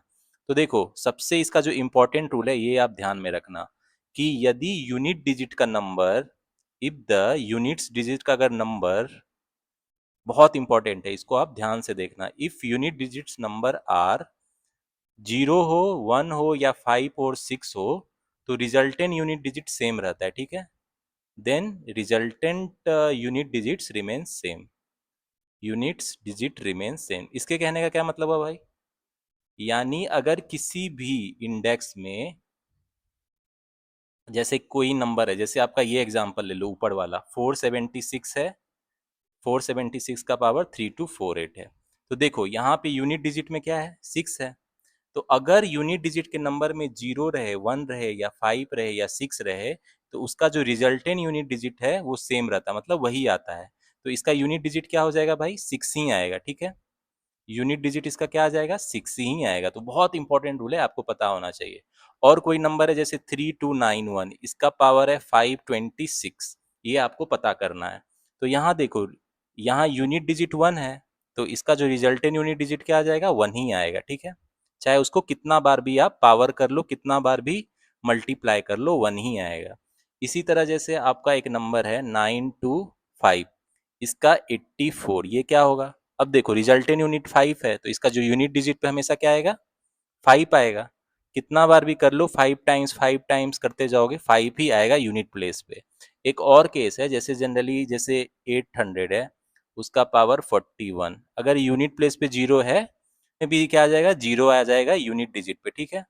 तो ये रूल है, अगर कोई भी नंबर के जो एंड में यूनिट डिजिट 6 हो, 1 हो, 5 हो या 0 हो तो उसका रिजल्टेंट यूनिट डिजिट भी सेम रहता है, ये आपको पता होना चाहिए। और मोस्टली बहुत सारे क्वेश्चन में आप बहुत जो एक्सप्रेशन है उसको इस वे में चेंज करके यूनिट डिजिट निकाल सकते हो, इतना आपको पता होना चाहिए। ऐसे तो बहुत रूल है लेकिन इतना पता रहेगा तो नेक्स्ट और रूल्स को आप कॉमन सेंस से अब बना सकते हो, ठीक है। होपफुली आपको समझ आ गया होगा। अब आगे बढ़ते हैं। तो गाइज अब आते हैं basic number theory. Basic number theory का थोड़ा कॉन्सेप्ट देख लेते हैं, ये भी बहुत जरूरी है, ठीक है। इसको भी आप ध्यान से देखना, बेसिक नंबर थ्योरी, ठीक है। इसके भी कॉन्सेप्ट बहुत इंपॉर्टेंट है। तो इसमें जो पहला कॉन्सेप्ट है ये बोलता है कि किसी भी इवन नंबर का, किसी भी कोई इवन नंबर है, ठीक है, कोई भी इवन नंबर है उसका अगर आप स्क्वायर करोगे, ठीक है, तो वो इवन नंबर ही आएगा। तो ये तो बहुत कॉमन चीज है, कॉमन सेंस की चीज है। कोई भी स्क्वायर, जैसे 16 का स्क्वायर करते हो तो ये क्या आता है, 256, वो भी इवन नंबर ही है।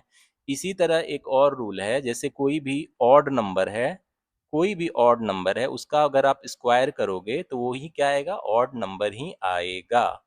जैसे आप 11 का स्क्वायर करोगे, ऑड नंबर है तो ये 121 आएगा, जो 121 आएगा जो क्या है, ऑड ही नंबर है। तो ये रूल पता होना चाहिए, इवन नंबर का स्क्वायर इवन नंबर होता है, ऑड नंबर का स्क्वायर ऑड नंबर ही होता है।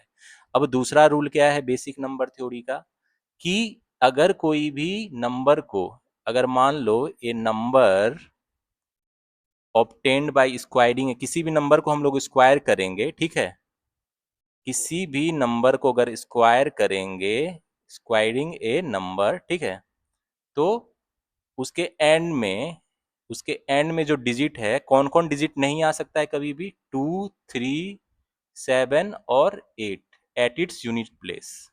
तो इसके कहने का क्या मतलब हुआ भाई, मतलब किसी भी नंबर को अगर आप स्क्वायर करोगे रैंडमली तो उसके एंड में जो यूनिट डिजिट है कभी भी 2 नहीं आएगा, कभी भी 3 नहीं आएगा, कभी भी 7 नहीं आएगा, कभी भी 8 नहीं आएगा। तो ये तो कॉमन सेंस की चीज है लेकिन आपको पता होना चाहिए, ठीक है। अब कुछ हम लोग देख लेते हैं, फॉर्मूलाज देख लेते हैं जो बहुत इंपॉर्टेंट है, ठीक है। फॉर्मूला जो आपको पता होना चाहिए कि सम ऑफ, इसको मैं पहले भी बता चुका हूं लेकिन बार फिर से बता देता हूं, sum of first n natural numbers, ठीक है, वो क्या होता है।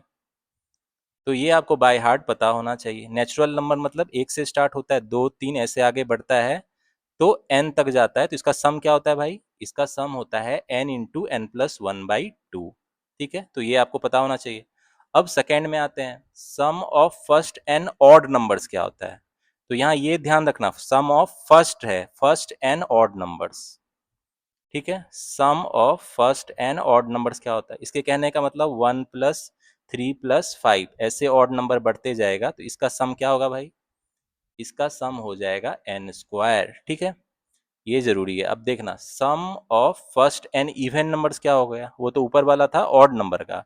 अब जो इवन नंबर, अब जो फर्स्ट एन इवन नंबर्स है उसका सम क्या होता है भाई, उसका क्या फॉर्मूला होता है, मतलब जो लोएस्ट इवन नंबर क्या है, 2 है, +4 है, +6 है, ऐसे आगे बढ़ते जाएगा n तक, तो इसका क्या हो जाएगा सम, n इंटू n+1, ये हो जाता है। ठीक है, अब आता है बहुत important, sum of square of first n natural number. ठीक है, स्क्वायर का सम क्या होगा भाई, sum of square of first n natural number, मतलब पहला एन नेचुरल नंबर्स जो है उसका स्क्वायर का सम क्या होगा, यानी इसके कहने का मतलब है 1 स्क्वायर +2 स्क्वायर +3 स्क्वायर, ऐसे ही आगे बढ़ते जाए एन स्क्वायर हो तो उसका सम क्या होगा, तो उसका सम हो जाएगा n into n+1 into 2n+1/6। तो ये आपको बाई हार्ट पता होना चाहिए, इस पे डायरेक्ट भी क्वेश्चन पूछा जा सकता है। अब एक और केस है, सम ऑफ क्यूब्स क्या हो जाएगा, अब फर्स्ट एन नेचुरल नंबर्स के क्यूब का सम क्या हो जाएगा। ठीक है, फर्स्ट एन नेचुरल नंबर्स, तो ये सब आप याद रखना, बहुत सारे क्वेश्चन में इसका डायरेक्ट इम्प्लीमेंटेशन होगा। ठीक है, डायरेक्ट आपको यूज कर सकते हो, यानी कहने का मतलब है 1 क्यू +2 क्यू +3 क्यू, ऐसे ही ये आगे बढ़ते जाए +n क्यू तक, तो उसका सम क्या हो जाएगा, तो sum of cube of first n natural numbers क्या हो जाता है भाई, n इंटू n+1/2 का होल स्क्वायर। ठीक है, तो ये आपको पता होना चाहिए इतना सारा, इसके अलावा कुछ और इंपॉर्टेंट फॉर्मूला है वो भी आप देख लेना। तो गाइज अब आते हैं कुछ इंपॉर्टेंट फॉर्मूला जो आप याद कर लेना, उसको भी बहुत सारे क्वेश्चन में आपको काम आने वाले। ठीक है, और जनरली क्या होता है हम लोग इस चीज़ों को इग्नोर कर देते हैं, लेकिन ये फॉर्मूला को आपको पढ़ना ही होगा क्योंकि बहुत सारे क्वेश्चन में इसका यूजेज होना ही होगा। ठीक है, तो पहला जो फॉर्मूला है वो है a+b का होल स्क्वायर, स्कूल में आपने पढ़ा होगा। तो पहला जो है वो a+b का होल स्क्वायर, ये क्या होता है भाई, a² + b² + 2ab, स्कूल में ये सब आप पढ़ चुके, एक बार फिर से इसको रिवाइज कर लो। ठीक है, अब देखो दूसरा फॉर्मूला है a-b का होल स्क्वायर, क्या होता है, ये होता है a² + b² - 2ab। ठीक है, अब आता है थर्ड फॉर्मूला, थर्ड फॉर्मूला क्या है, a+b का होल क्यू क्या होता है, ये क्या होता है, a³ + b³ +3ab into a+b। ठीक है, तो बहुत सारे क्वेश्चन में इसका यूजेज होगा, तो ये तो आप अच्छे से इसको रिवाइज कर लेना। a-b का होल क्यू क्या हो जाएगा, a³ - b³ - 3ab into a-b। ठीक है, अब देखो एक और भी इंपॉर्टेंट फॉर्मूला है जो कि आपको यूज होगा, a² - b², ये क्या होता है, a+b इंटू a-b। ठीक है, अब देखो छठे फॉर्मूला पे आते हैं, AQ + BQ, इसका क्या होता है, AQ + BQ होता है आपको a+b into a² + b² - ab। ठीक है, सेवेंथ फॉर्मूला AQ - BQ क्या हो जाएगा,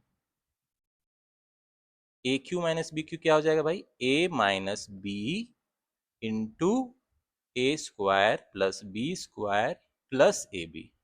तो थोड़ा थोड़ा कंफ्यूजन मत करना, जैसे फॉर्मूला है उसको ऐसे ही याद रखना आप। ठीक है, अब आते हैं एट फॉर्मूला, एट फॉर्मूला क्या है, AQ + BQ + CQ - 3ABC, इसका क्या फॉर्मूला होता है भाई, ये होता है आपका a + b + c into a² plus b² plus c² minus AB minus BC minus CA। इस फॉर्मूला का तो यूजेस पे क्वेश्चन भी है कि कभी कभी a प्लस बी प्लस सी दिया रहता है, तो क्या हो जाता है, अगर a प्लस बी प्लस सी 0 दिया रहे तो इस फॉर्मूला के हिसाब से क्या हो जाएगा, मेरा AQ और BQ प्लस CQ क्या हो जाता है, 3ABC। तो ठीक है, तो कंडीशन दिया रह सकता है, आप उस हिसाब से कर लोगे। ठीक है, चलो, तो ये ध्यान में रखना, ये सारे इंपॉर्टेंट फॉर्मूला है, इसके अलावा अगर कोई और फॉर्मूला होगा तो मैं क्वेश्चन बताऊंगा तो उस समय यूज करूंगा, तो उसको आप देख लेना। ठीक है, एक और फॉर्मूला है जो ये भी आप ध्यान में रखना, a+b+c का होल स्क्वायर, ये क्या होता है, a² + b² + c²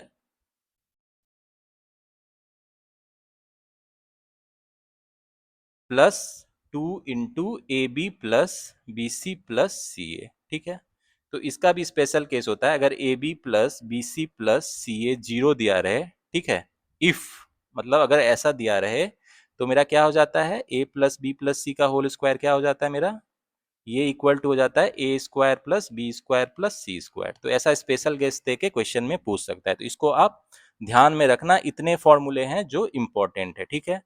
तो होपफुली आपको नंबर सिस्टम का कॉन्सेप्ट समझ में आ गया होगा। कहीं भी कोई दिक्कत होगी तो मुझसे पूछ लेना, और इस कॉन्सेप्ट को अच्छे से देखना, बार बार देखना। कॉन्सेप्ट क्लियर होना जरूरी है, तभी प्री और मेंस में भी बहुत वेटेज का क्वेश्चन पूछा जाता है। इसका SBI PO mains, IPS PO mains, RBI assistant और भी आरआरबी एग्जाम में भी पूछा जाएगा। तो कॉन्सेप्ट और फॉर्मूला आप अच्छे से रिवाइज कर। तो गाइज अब आते हैं एलसीएम और एचसीएफ का कॉन्सेप्ट भी देख लेते हैं। बहुत क्वेश्चन में इसका भी यूजेज रहता है, तो आपको पता होना चाहिए ये क्या है। तो एलसीएम का फुल फॉर्म क्या होता है भाई? Least common multiple. तो आप लोगों को पता ही होगा एलसीएम कैसे निकालते हैं। आप लोग को बहुत क्वेश्चन में इसकी जरूरत पड़ती है, लेकिन जो बिगिनर है, जिसको पता नहीं है और जिनको कंफ्यूजन है इससे, वो देख लेना अच्छे से कैसे निकालते हैं। तो देखो, लीस्ट कॉमन मल्टीपल नाम से क्लियर है। अगर दो सेट ऑफ नंबर मेरा दिया है, मान लो 4 और 6 है, इसका एलसीएम निकालना है, तो हम लोग कैसे निकालते हैं भाई? सबसे पहला जो रूल है, पहला जो तरीका निकालने का एलसीएम है, वो है लिस्टिंग मल्टीपल्स। मतलब उसका फैक्टर देख लेंगे। सबसे पहले फैक्टर उसका क्या क्या है वो लिख लेंगे, फिर जो कॉमन मल्टीपल होगा उसमें सबसे छोटा वाला जो मल्टीपल है वही क्या हो जाएगा? एलसीएम। तो एग्जांपल से समझाता हूं। जैसे जैसे 4 है, 4 का फैक्टर क्या क्या हो जाएगा भाई? 4, 8, ठीक है, 12, 16, ऐसे करके ये सब 4 का फैक्टर है, मतलब ये सब 4 से कट जाएगा। और 6 का फैक्टर क्या आ जाता है? 6, 12, 18, 24, ऐसे आगे बढ़ते जाता है। तो इसमें देखो, कॉमन कौन है? जो सबसे छोटा नंबर जो कॉमन है दोनों में, ये 12 है।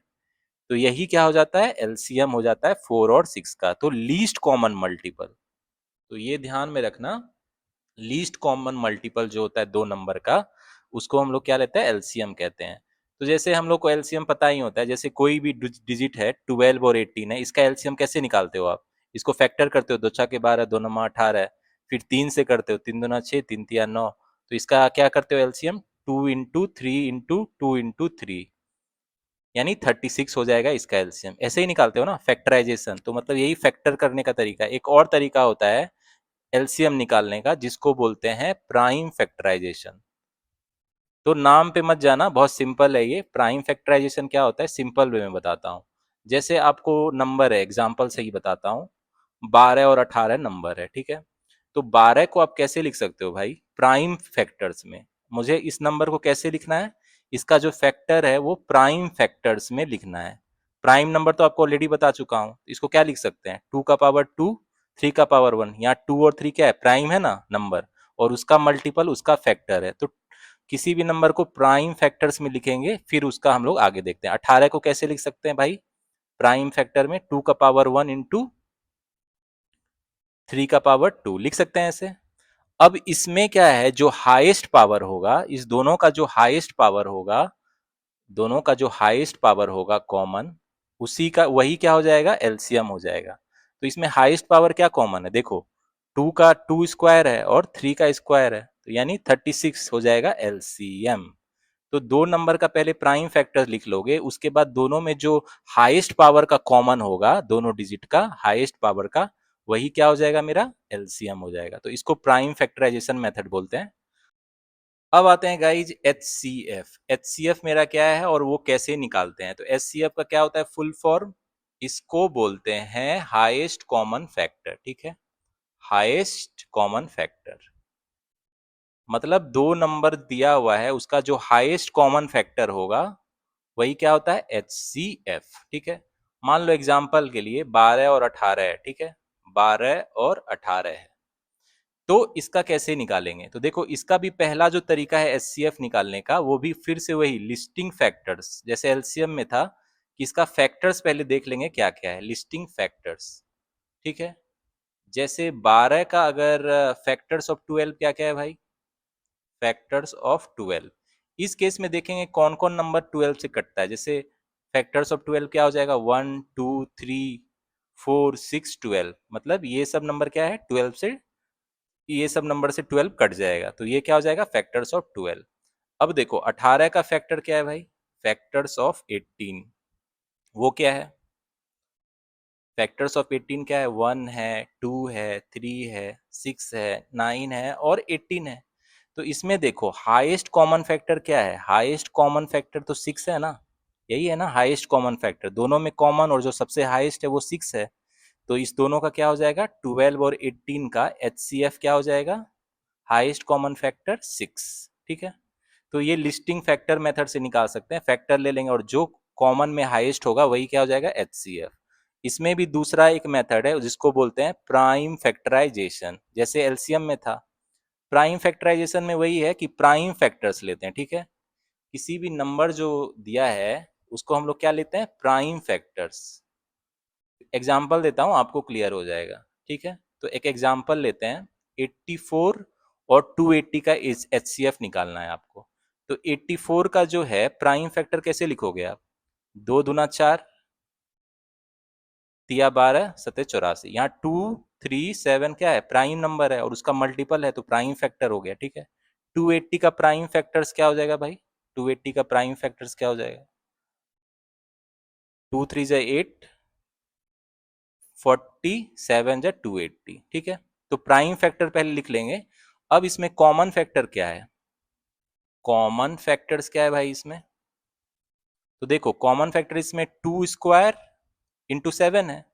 देखो दोनों में 2 स्क्वायर कॉमन है दोनों में और 7 कॉमन है, यानी कितना हो गया 28।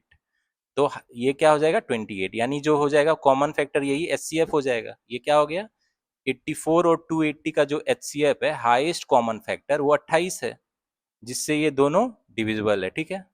तो ये हो गया प्राइम फैक्टराइजेशन मेथड। एक और मेथड है HCF निकालने का, एक्स्ट्रा बोनस मेथड मान लो, डिवीजन मेथड है। तो कभी कभी इसको भी यूज करते हैं, मोस्टली फर्स्ट सेकेंड रूल से निकल जाता है, लेकिन डिविजिबल मेथड का आपको एग्जांपल देता हूं। जैसे 50 और 75 है, तो इसका मुझे HCF निकालना है डिवीजन मेथड से। तो कैसे निकालेंगे भाई, देखो इसमें जो बड़ा नंबर है उसको हम लोग छोटे नंबर से क्या करते हैं, डिवाइड कर देते हैं। इसको डिवाइड कर देंगे तो रिमाइंडर कितना बचेगा, मतलब रिमाइंडर कितना हो जाएगा 25, ठीक है। अब जो रिमाइंडर आएगा उसको फिर इससे डिवाइड कर देंगे 50 से, उसका जो डिनोमिनेटर है उससे डिवाइड कर देंगे, तो ये तो पूरा चला जाएगा, 2 से कट जाएगा, मतलब रिमाइंडर क्या हो जाएगा 0। तो ये अगर रिमाइंडर 0 कर देना है तो वो जो हाईएस्ट नंबर होगा, मतलब जो प्रीवियस डिविजर बाय द, तो इसमें एक हाईएस्ट कॉमन फैक्टर क्या हो जाएगा भाई 25, क्योंकि 25 से ये कट के 0 आ गया, ठीक है। तो ये प्रोसेस करेंगे, मतलब जो हाईएस्ट नंबर है, जो बड़ा नंबर है उसको छोटे नंबर से करेंगे, फिर जो रिमाइंडर आएगा उसका जो फिर जो वो है प्रीवियस डिवीजर है, ये डिवीजर उसको फिर से करेंगे, अगर 0 आ गया तो वही नंबर क्या हो जाएगा मेरा HCF। तो ये डिवीजन मेथड है। तो कभी कभी इसका भी यूज करते हैं LCM और एच, कभी कभी इसका भी यूज करते हैं HCF निकालने के लिए। तो होपफुली आपको समझ में आ गया होगा। अब देखते हैं LCM और HCF के बीच में क्या रिलेशन है। तो गाइज अब देखते हैं कि LCM और HCF के बीच में क्या रिलेशन है, LCM एंड HCF के बीच में रिलेशनशिप क्या है, ठीक है। तो देखो ये हमेशा याद रखना, किसी भी दो नंबर है, अगर ए बी दो नंबर है तो इसका जो LCM होगा और प्रोडक्ट जो होगा HCF होगा, ये किसके बराबर होगा, उस दोनों नंबर के प्रोडक्ट के, ठीक है।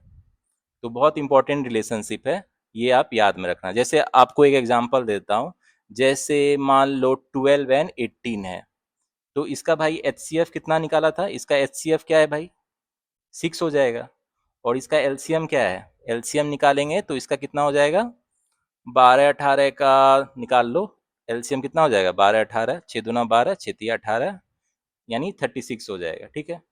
तो देखो HCF और LCM का जो प्रोडक्ट है 6 इंटू 36 है, यानी कितना है 216। ये किसके बराबर हो जाएगा, ये नंबर के प्रोडक्ट के, 12 गुना 18, ये भी 216 ही आएगा। तो मतलब कोई भी दो नंबर का HCF है और LCM का जो प्रोडक्ट है, ठीक है, तो वो दो जो नंबर दिया गया है उसके प्रोडक्ट के बराबर होता है, ठीक है। तो इसको बहुत सारे क्वेश्चन में यूज करते हैं।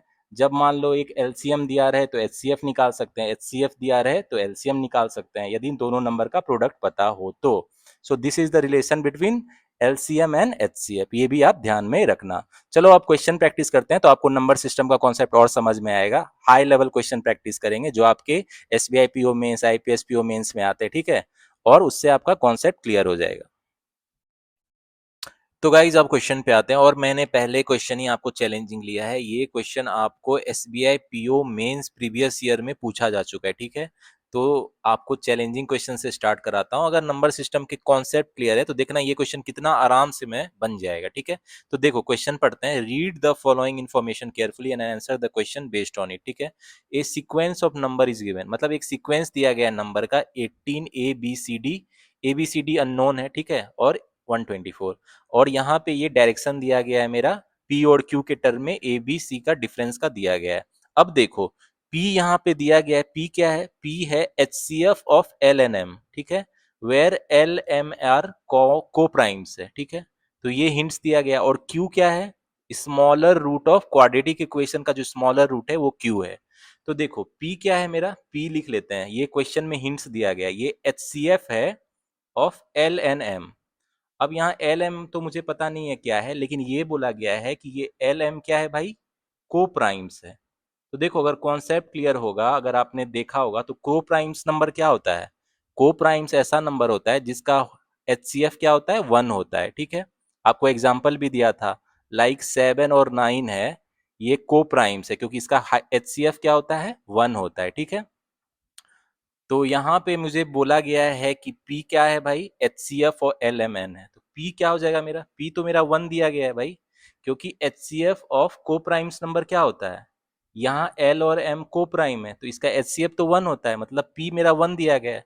अब बोलो ये कॉन्सेप्ट जिसका क्लियर होगा उसी को पता होगा ना, और तो लोग इस क्वेश्चन को बना ही नहीं पाएंगे। तो आपका कॉन्सेप्ट क्लियर है, आपको पता है कि को प्राइम नंबर का डेफिनेशन ही क्या होता है, जिसका एच सी एफ क्या हो, 1 हो। तो P क्या हो जाएगा मेरा, 1 हो जाएगा, ठीक है। अब Q पे आते हैं, P पता चल गया मुझे, अब Q पता करते हैं। देखो Q कैसे पता चलेगा, एक क्वाड्रेटिक इक्वेशन है k square minus 2k minus 8 is equal to 0। तो इसका पहले दो वैल्यू निकाल लेते हैं, किसका दो वैल्यू क्या हो जाएगा, फॉर्मूला पे बैठा देते हैं, 2 प्लस माइनस 4 4 अठे 32/2, यानी क्या हो गया, 2 प्लस माइनस 36 आ जाएगा, यानी 6/2। तो 6 2 8, एक 4 हो जाएगा रूट, और एक क्या हो जाएगा, -2। तो के जो क्यू का क्या वैल्यू है, क्यू इसमें स्मॉलर रूट है, जो सबसे छोटा रूट है, ठीक है, वही क्यू का वैल्यू है, यानी क्यू क्या हो जाएगा भाई, -2, क्योंकि छोटा रूट तो -2 है। तो क्यू -2 पता चल गया, और पी का वैल्यू 1 पता चल गया, ठीक है। अब तो क्वेश्चन इजी लगने लगा। देखो यहाँ पे इंफॉर्मेशन दिया गया है ए का निकालने का, क्या है, ए क्या है यहाँ पे, ए क्या है यहाँ, पी स्क्वायर माइनस क्यू है, ठीक है। यानी ए क्या हो जाएगा, पी का स्क्वायर यानी 1 का स्क्वायर माइनस क्यू कितना है, -2, यानी क्या हो गया, 3। इसलिए मेरा ए का वैल्यू कितना पता चल गया, 3 है। तो देखो अब ये इन्फॉर्मेशन है, डिफरेंस दिया गया है बी माइनस ए, सी माइनस बी, डी माइनस सी, सबका वैल्यू पता चल जाएगा कि नहीं। जैसे यहाँ बी माइनस ए क्या है भाई, बी माइनस ए क्या दिया गया है, पी प्लस 1 का स्क्वायर प्लस क्यू है। अब पी का वैल्यू कितना है, 1 है, तो ये कितना हो जाएगा, 1 प्लस 1 का स्क्वायर, और क्यू का वैल्यू कितना है भाई, देखो क्यू का वैल्यू -2 है, ठीक है। तो ये कितना हो जाएगा, बी माइनस ए कितना हो जाएगा भाई, 4 और -2 यानी 2 हो गया, ठीक है। अब ए का वैल्यू पता है मुझे, ए का वैल्यू 3 है ना यहाँ, तो बी का वैल्यू क्या आ जाएगा, 3 + 2 यानी 5। तो एक एक करके अब जो जो इन्फॉर्मेशन दिया गया है सबका वैल्यू निकाल लेंगे। सी माइनस बी क्या मेरा दिया गया है, ये क्वेश्चन के हिसाब से कितना दिया गया है, p + 2 का होल स्क्वायर प्लस क्यू है, ठीक है, p + 2 का होल स्क्वायर प्लस क्यू है। तो p का वैल्यू कितना है, 1 है, यानी ये कितना हो जाएगा, 3 का स्क्वायर हो जाएगा। और q का वैल्यू कितना है भाई, q का वैल्यू -2 है, यानी कितना हो जाएगा, 9 - 2 यानी 7, यानी c माइनस बी 7 है। और b का वैल्यू कितना है, b का वैल्यू 5 है, इसलिए यहाँ से c का वैल्यू कितना हो जाएगा, 5 7 12। देख रहे हो, स्टेप बाय स्टेप निकाल रहे हैं। अब d माइनस सी क्या दिया गया है, देखो d माइनस सी क्या दिया गया भाई, d माइनस सी क्या दिया गया है, p + 3 का होल स्क्वायर प्लस क्यू, ये है p + 3 का स्क्वायर प्लस क्यू। p का वैल्यू 1 है, यानी ये कितना हो गया, डायरेक्ट लिख लेते हैं, 4 का स्क्वायर हो जाएगा, ठीक है। और q का वैल्यू -2 है, यानी 14 हो जाएगा। इसलिए यहाँ से c का वैल्यू कितना है, 12 है, इसलिए यहाँ से d का वैल्यू कितना हो जाएगा, 26। अब देखो ए बी सी डी का वैल्यू पता चल गया पी क्यू के वैल्यू से पता होने से, ठीक है। अब आते हैं क्वेश्चन पे। अब देखो मेरा सीक्वेंस क्या है, 18 ए बी सी डी और 124। ये सीक्वेंस क्या था मेरा, 18 ए बी सी डी और 124, ये था सीक्वेंस। तो अब तो मुझे ए बी सी डी का वैल्यू पता चल गया है। ए का वैल्यू क्या है भाई, ऊपर में आके देखो 3 है। बी का वैल्यू क्या है भाई, 5 है। सी का वैल्यू कितना है, 12 है। डी का वैल्यू कितना है, 26 है। और 124 तो दिया गया है, तो ये मेरा सीक्वेंस है। ठीक है, तो अब क्वेश्चन पे आते हैं। तो ये सीक्वेंस को लिख लेते हैं यहाँ पे, 18 18 3 5 12 26, 18 3 5 12 26 और 124, यही सीक्वेंस हो जाएगा ना। देख लो एक बार फिर से देख लेते हैं, ठीक है। अब क्वेश्चन देखना कितना इजीली बन जाएगा। इसमें क्वेश्चन में पूछ रहा है how many numbers are divisible by 3 in the given sequence. Sequence तो ये है मेरा, इसमें से कितना नंबर 3 से डिविजिबल है। 18 है, हाँ है। 3 है, हाँ है। 12 हाँ है। बाकी 5 नहीं है, 26 नहीं है, 124 भी नहीं है। मतलब 3 नंबर है जो डिविजिबल है 3 से, तो 3 क्या हो जाएगा, आंसर। तो कितना इजीली बन गया। क्वेश्चन घुमा फिरा के दिया था, लेकिन कॉन्सेप्ट क्लियर है। तो बताओ कितना इजीली हम लोगों ने सीक्वेंस को आइडेंटिफाई कर लिया। अब क्वेश्चन तो कुछ ही सेकेंड्स में बन जाएंगे। फिर कह रहा है find the value of A square plus 3b plus 5c minus 4d। अब ए का वैल्यू पता है मुझे, 3 है। ठीक है, और बी का वैल्यू कितना है, 5 है। और सी का वैल्यू कितना है भाई, सी का वैल्यू 12 है। ठीक है, और डी का वैल्यू कितना है, 26 है। तो ये कैलकुलेशन फटाफट कर लेंगे, 9 प्लस 15 प्लस 60 104, तो कितना हो गया 24। ये कितना हो गया 84 माइनस 104, यानी कितना हो गया -20। तो ये क्या आ जाएगा, -20 विल बी द आंसर। तो कितना खूबसूरत क्वेश्चन था नंबर सिस्टम के कॉन्सेप्ट पे। और यहाँ पे आपको पता होना चाहिए था कि HCF जो को प्राइम नंबर का होता है वो क्या होता है, 1 होता है। तो P यहाँ 1 तो ऐसे ही निकल गया। Q का वैल्यू जो स्मॉलर रूट है, क्वाड्रेटिक इक्वेशन को सॉल्व कर लोगे, स्मॉलर रूट से पता चल गया। ठीक है, उसके बाद पी क्यू के वैल्यू को यहाँ बैठा के ए बी सी डी का वैल्यू पता चल गया। अब जब सीक्वेंस पता चल गया मुझे, तो क्वेश्चन क्या इजीली बन जाएगा। 2 क्वेश्चन था, इस पे 3 क्वेश्चन 4 क्वेश्चन भी हो सकते हैं। तो इस वे में कॉन्सेप्ट क्लियर रहने पे, देख रहे हो मेंस का क्वेश्चन था ये, एसबीआई पीओ मेंस 2021 का क्वेश्चन था, कितना इजीली बन गया। चलो अब मूव ऑन करते हैं नेक्स्ट क्वेश्चन पे। तो गाइज अब सेकेंड एग्जाम्पल पे आते हैं, और ये भी क्वेश्चन आपको एसबीआई पीओ मेंस 2021 में पूछा जा चुका है। ठीक है, तो ये भी मेंस लेवल का मैंने क्वेश्चन लिया है आपका नंबर सिस्टम का। चैलेंजिंग क्वेश्चन से स्टार्ट करते हैं ताकि और क्वेश्चन आगे चल के ईजी लगने लगे। तो देखो ये क्वांटिटी 1 क्वांटिटी 2 का क्वेश्चन है। मुझे क्वांटिटी 1 क्वांटिटी 2 निकाल के कंपेयर करना है उसको। ठीक है, तो इसमें देखो ए बी सी डी क्या है, पॉजिटिव इंटीजर्स है, ये मुझे दिया गया है। Then find the correct relation between quantity 1 and quantity 2, ये दिया गया a B C d positive integer है। तो पहला क्वांटिटी 1 क्या है भाई, उसको डेसिफर करते हैं। क्वांटिटी 1 क्या दिया गया मेरा, a का पावर माइनस बी है डिवाइडेड बाई a का पावर माइनस ए है, ये इजक्वल टू a का पावर b इंटू सी है। तो इसको थोड़ा सॉल्व करते हैं कि क्या होगा वैल्यू। तो देखो ऊपर में इसको क्या लिख सकते हैं भाई, a का पावर क्या लिख सकते हैं, माइनस बी माइनस माइनस ए लिख सकते हैं, क्योंकि आपको पता होता है a का पावर m बाई a का पावर n होता है। तो इसको क्या लिखते हैं, a का पावर m माइनस n, मतलब बेस लेते हैं सेम और ऊपर नीचे जो रहता है उसका पावर डिफरेंस हो जाता है। ठीक है, तो वही क्या इसमें भी, ये इसको ऐसे लिख लिया। तो ये क्या हो जाएगा, a का power a minus b is equal to a का पावर b इंटू सी। अब इसको इधर ले आते हैं, तो ये क्या हो जाएगा, a का power a minus b divided by a का power b is equal to c हो जाएगा। तो ये क्या लिख सकते हैं, इसको a का power a minus two b लिख सकते हैं, डायरेक्ट लिख देते हैं, इज इक्वल टू सी। तो यहाँ से मेरा c का वैल्यू क्या आ गया भाई, a का power a minus two B.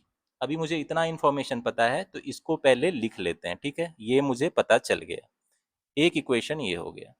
अब दूसरा क्वांटिटी 2 क्या दिया गया है मेरा, क्वांटिटी 2 क्या है भाई, ये है a q into b q, ठीक है, by a into b square, ये कितने के बराबर है, b q into d 4 divided by b into d. तो इसको सॉल्व कर लेते हैं फटाफट। इसको क्या लिख सकते हैं हम लोग, ए स्क्वायर इंटू बी, और इसको क्या लिख सकते हैं, b square into d q. तो यहाँ से हम लोग क्या हो जाएगा, एक बी चला गया, इसलिए यहाँ से डी क्यू क्या हो जाएगा, ए स्क्वायर बाई बी। इतना तो आपको समझ में आ रहा है ना। तो यहाँ से मुझे डी का वैल्यू निकालना है, तो यहाँ से डी का वैल्यू क्या हो जाएगा भाई, ए स्क्वायर बाई बी का पावर 1/3 हो जाएगा। ठीक है, तो सी और डी का वैल्यू मैंने निकाल लिया है, सी ये आ गया, डी ये आ गया, ठीक है। तो अब देखो क्वेश्चन में क्या कह रहा है कि a B C d positive integer है, तो ए बी सी डी मेरा क्या है, पॉजिटिव इंटीजर है। तो आपको इंटीजर पहले ही बता चुका हूं, इंटीजर क्या होता है, बेसिकली नेचुरल नंबर मतलब होल नंबर होता है, ठीक है। तो अब देखते हैं, यानी यहाँ डी क्या है मेरा, ए स्क्वायर बटा बी का पावर क्या है, 1/3 है।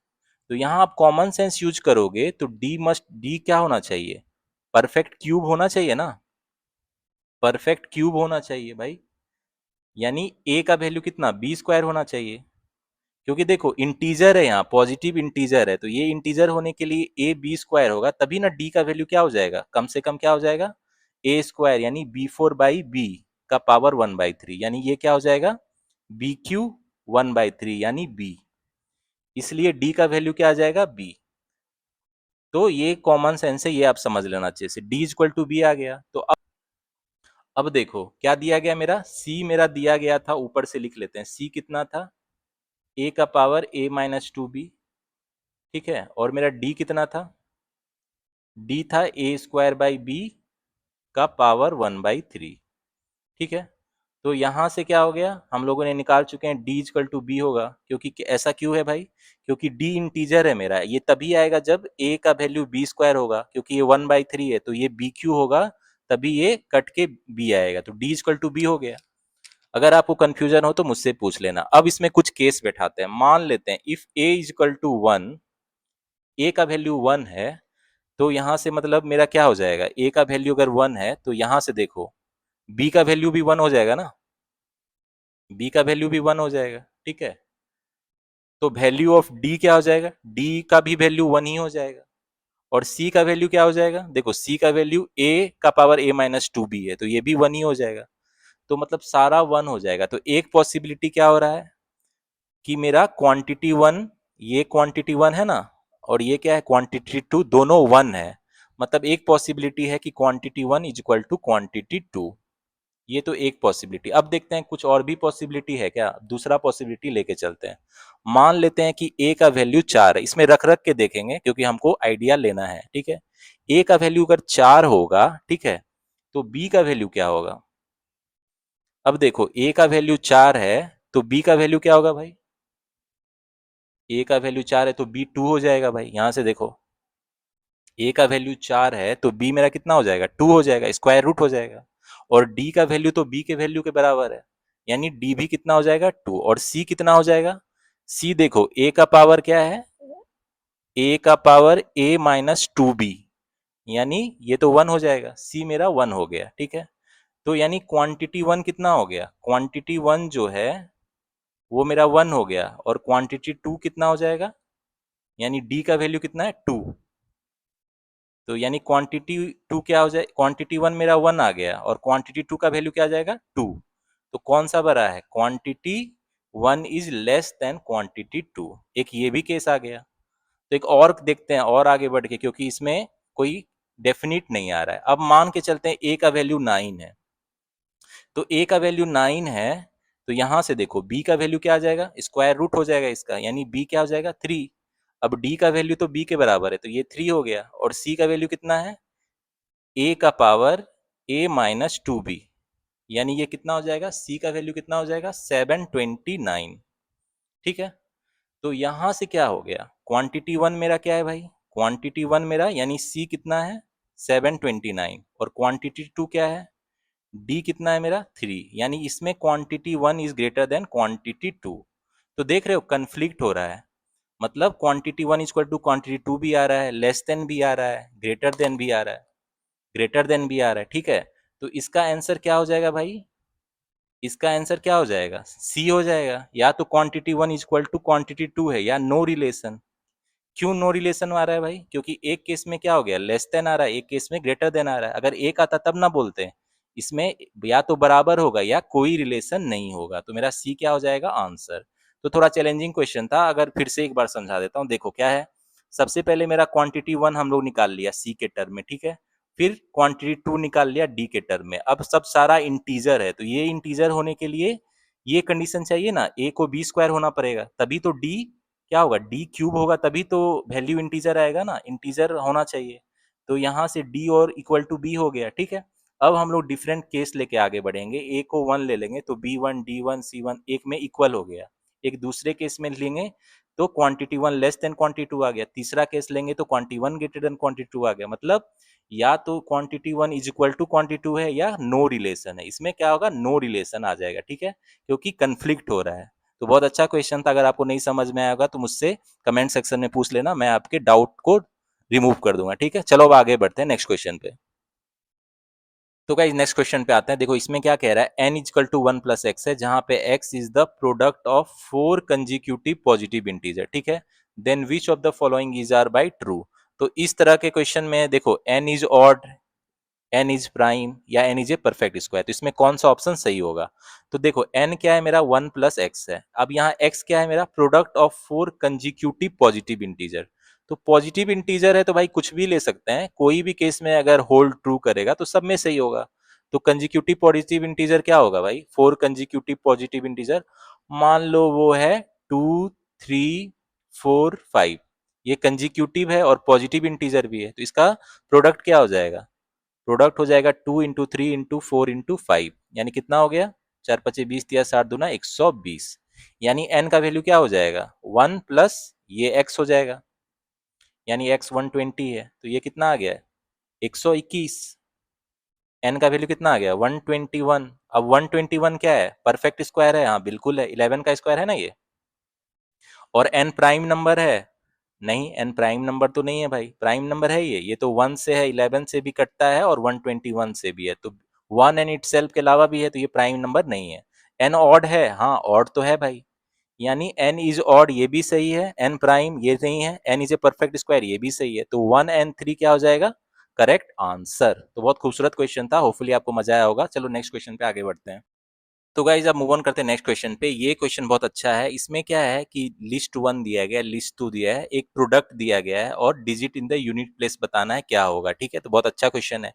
तो इसमें देखो पहला जो नंबर है इसका देखते हैं यूनिट प्लेस में कैसे नंबर होगा। जैसे 1827 है, ठीक है, इसका पावर 16 है, तो इसका यूनिट प्लेस में 7 है, तो 7 × 7 क्या हो गया, 9 आ जाएगा, ठीक है। अगर आप सोचोगे कि 7 का अगर 4 बार करोगे तो क्या आ जाएगा भाई, 7×7 = 49, और फिर से क्या हो जाएगा 49, यानी लास्ट में जो यूनिट डिजिट आएगा 1 आ जाएगा। कॉमन सेंस यूज करो तो इसको क्या लिख सकते हैं भाई, ये 1827 का क्या लिख सकते हैं इसको, अगर इसका पावर 16 है तो इसको लिख सकते हैं 1827 का पावर 4 और एक बार और 4, ठीक है। यानी इसका यूनिट प्लेस में नंबर 1 ही आएगा ना, ये तो कॉमन सेंस की चीज है। क्योंकि देखो 7 जो है ये इसका 4 कितना, इसको 4 पावर में करेंगे तो 1 आ जाएगा, तो इसको एक बार और 4 में कर दोगे, यानी 7 का पावर 16 भी कर दोगे तो 1 ही आएगा ना। तो इसका जो यूनिट प्लेस में कितना आ जाएगा, 1 आ जाएगा, यानी ए तो 1 होगा, ठीक है। अब आते हैं बी पे।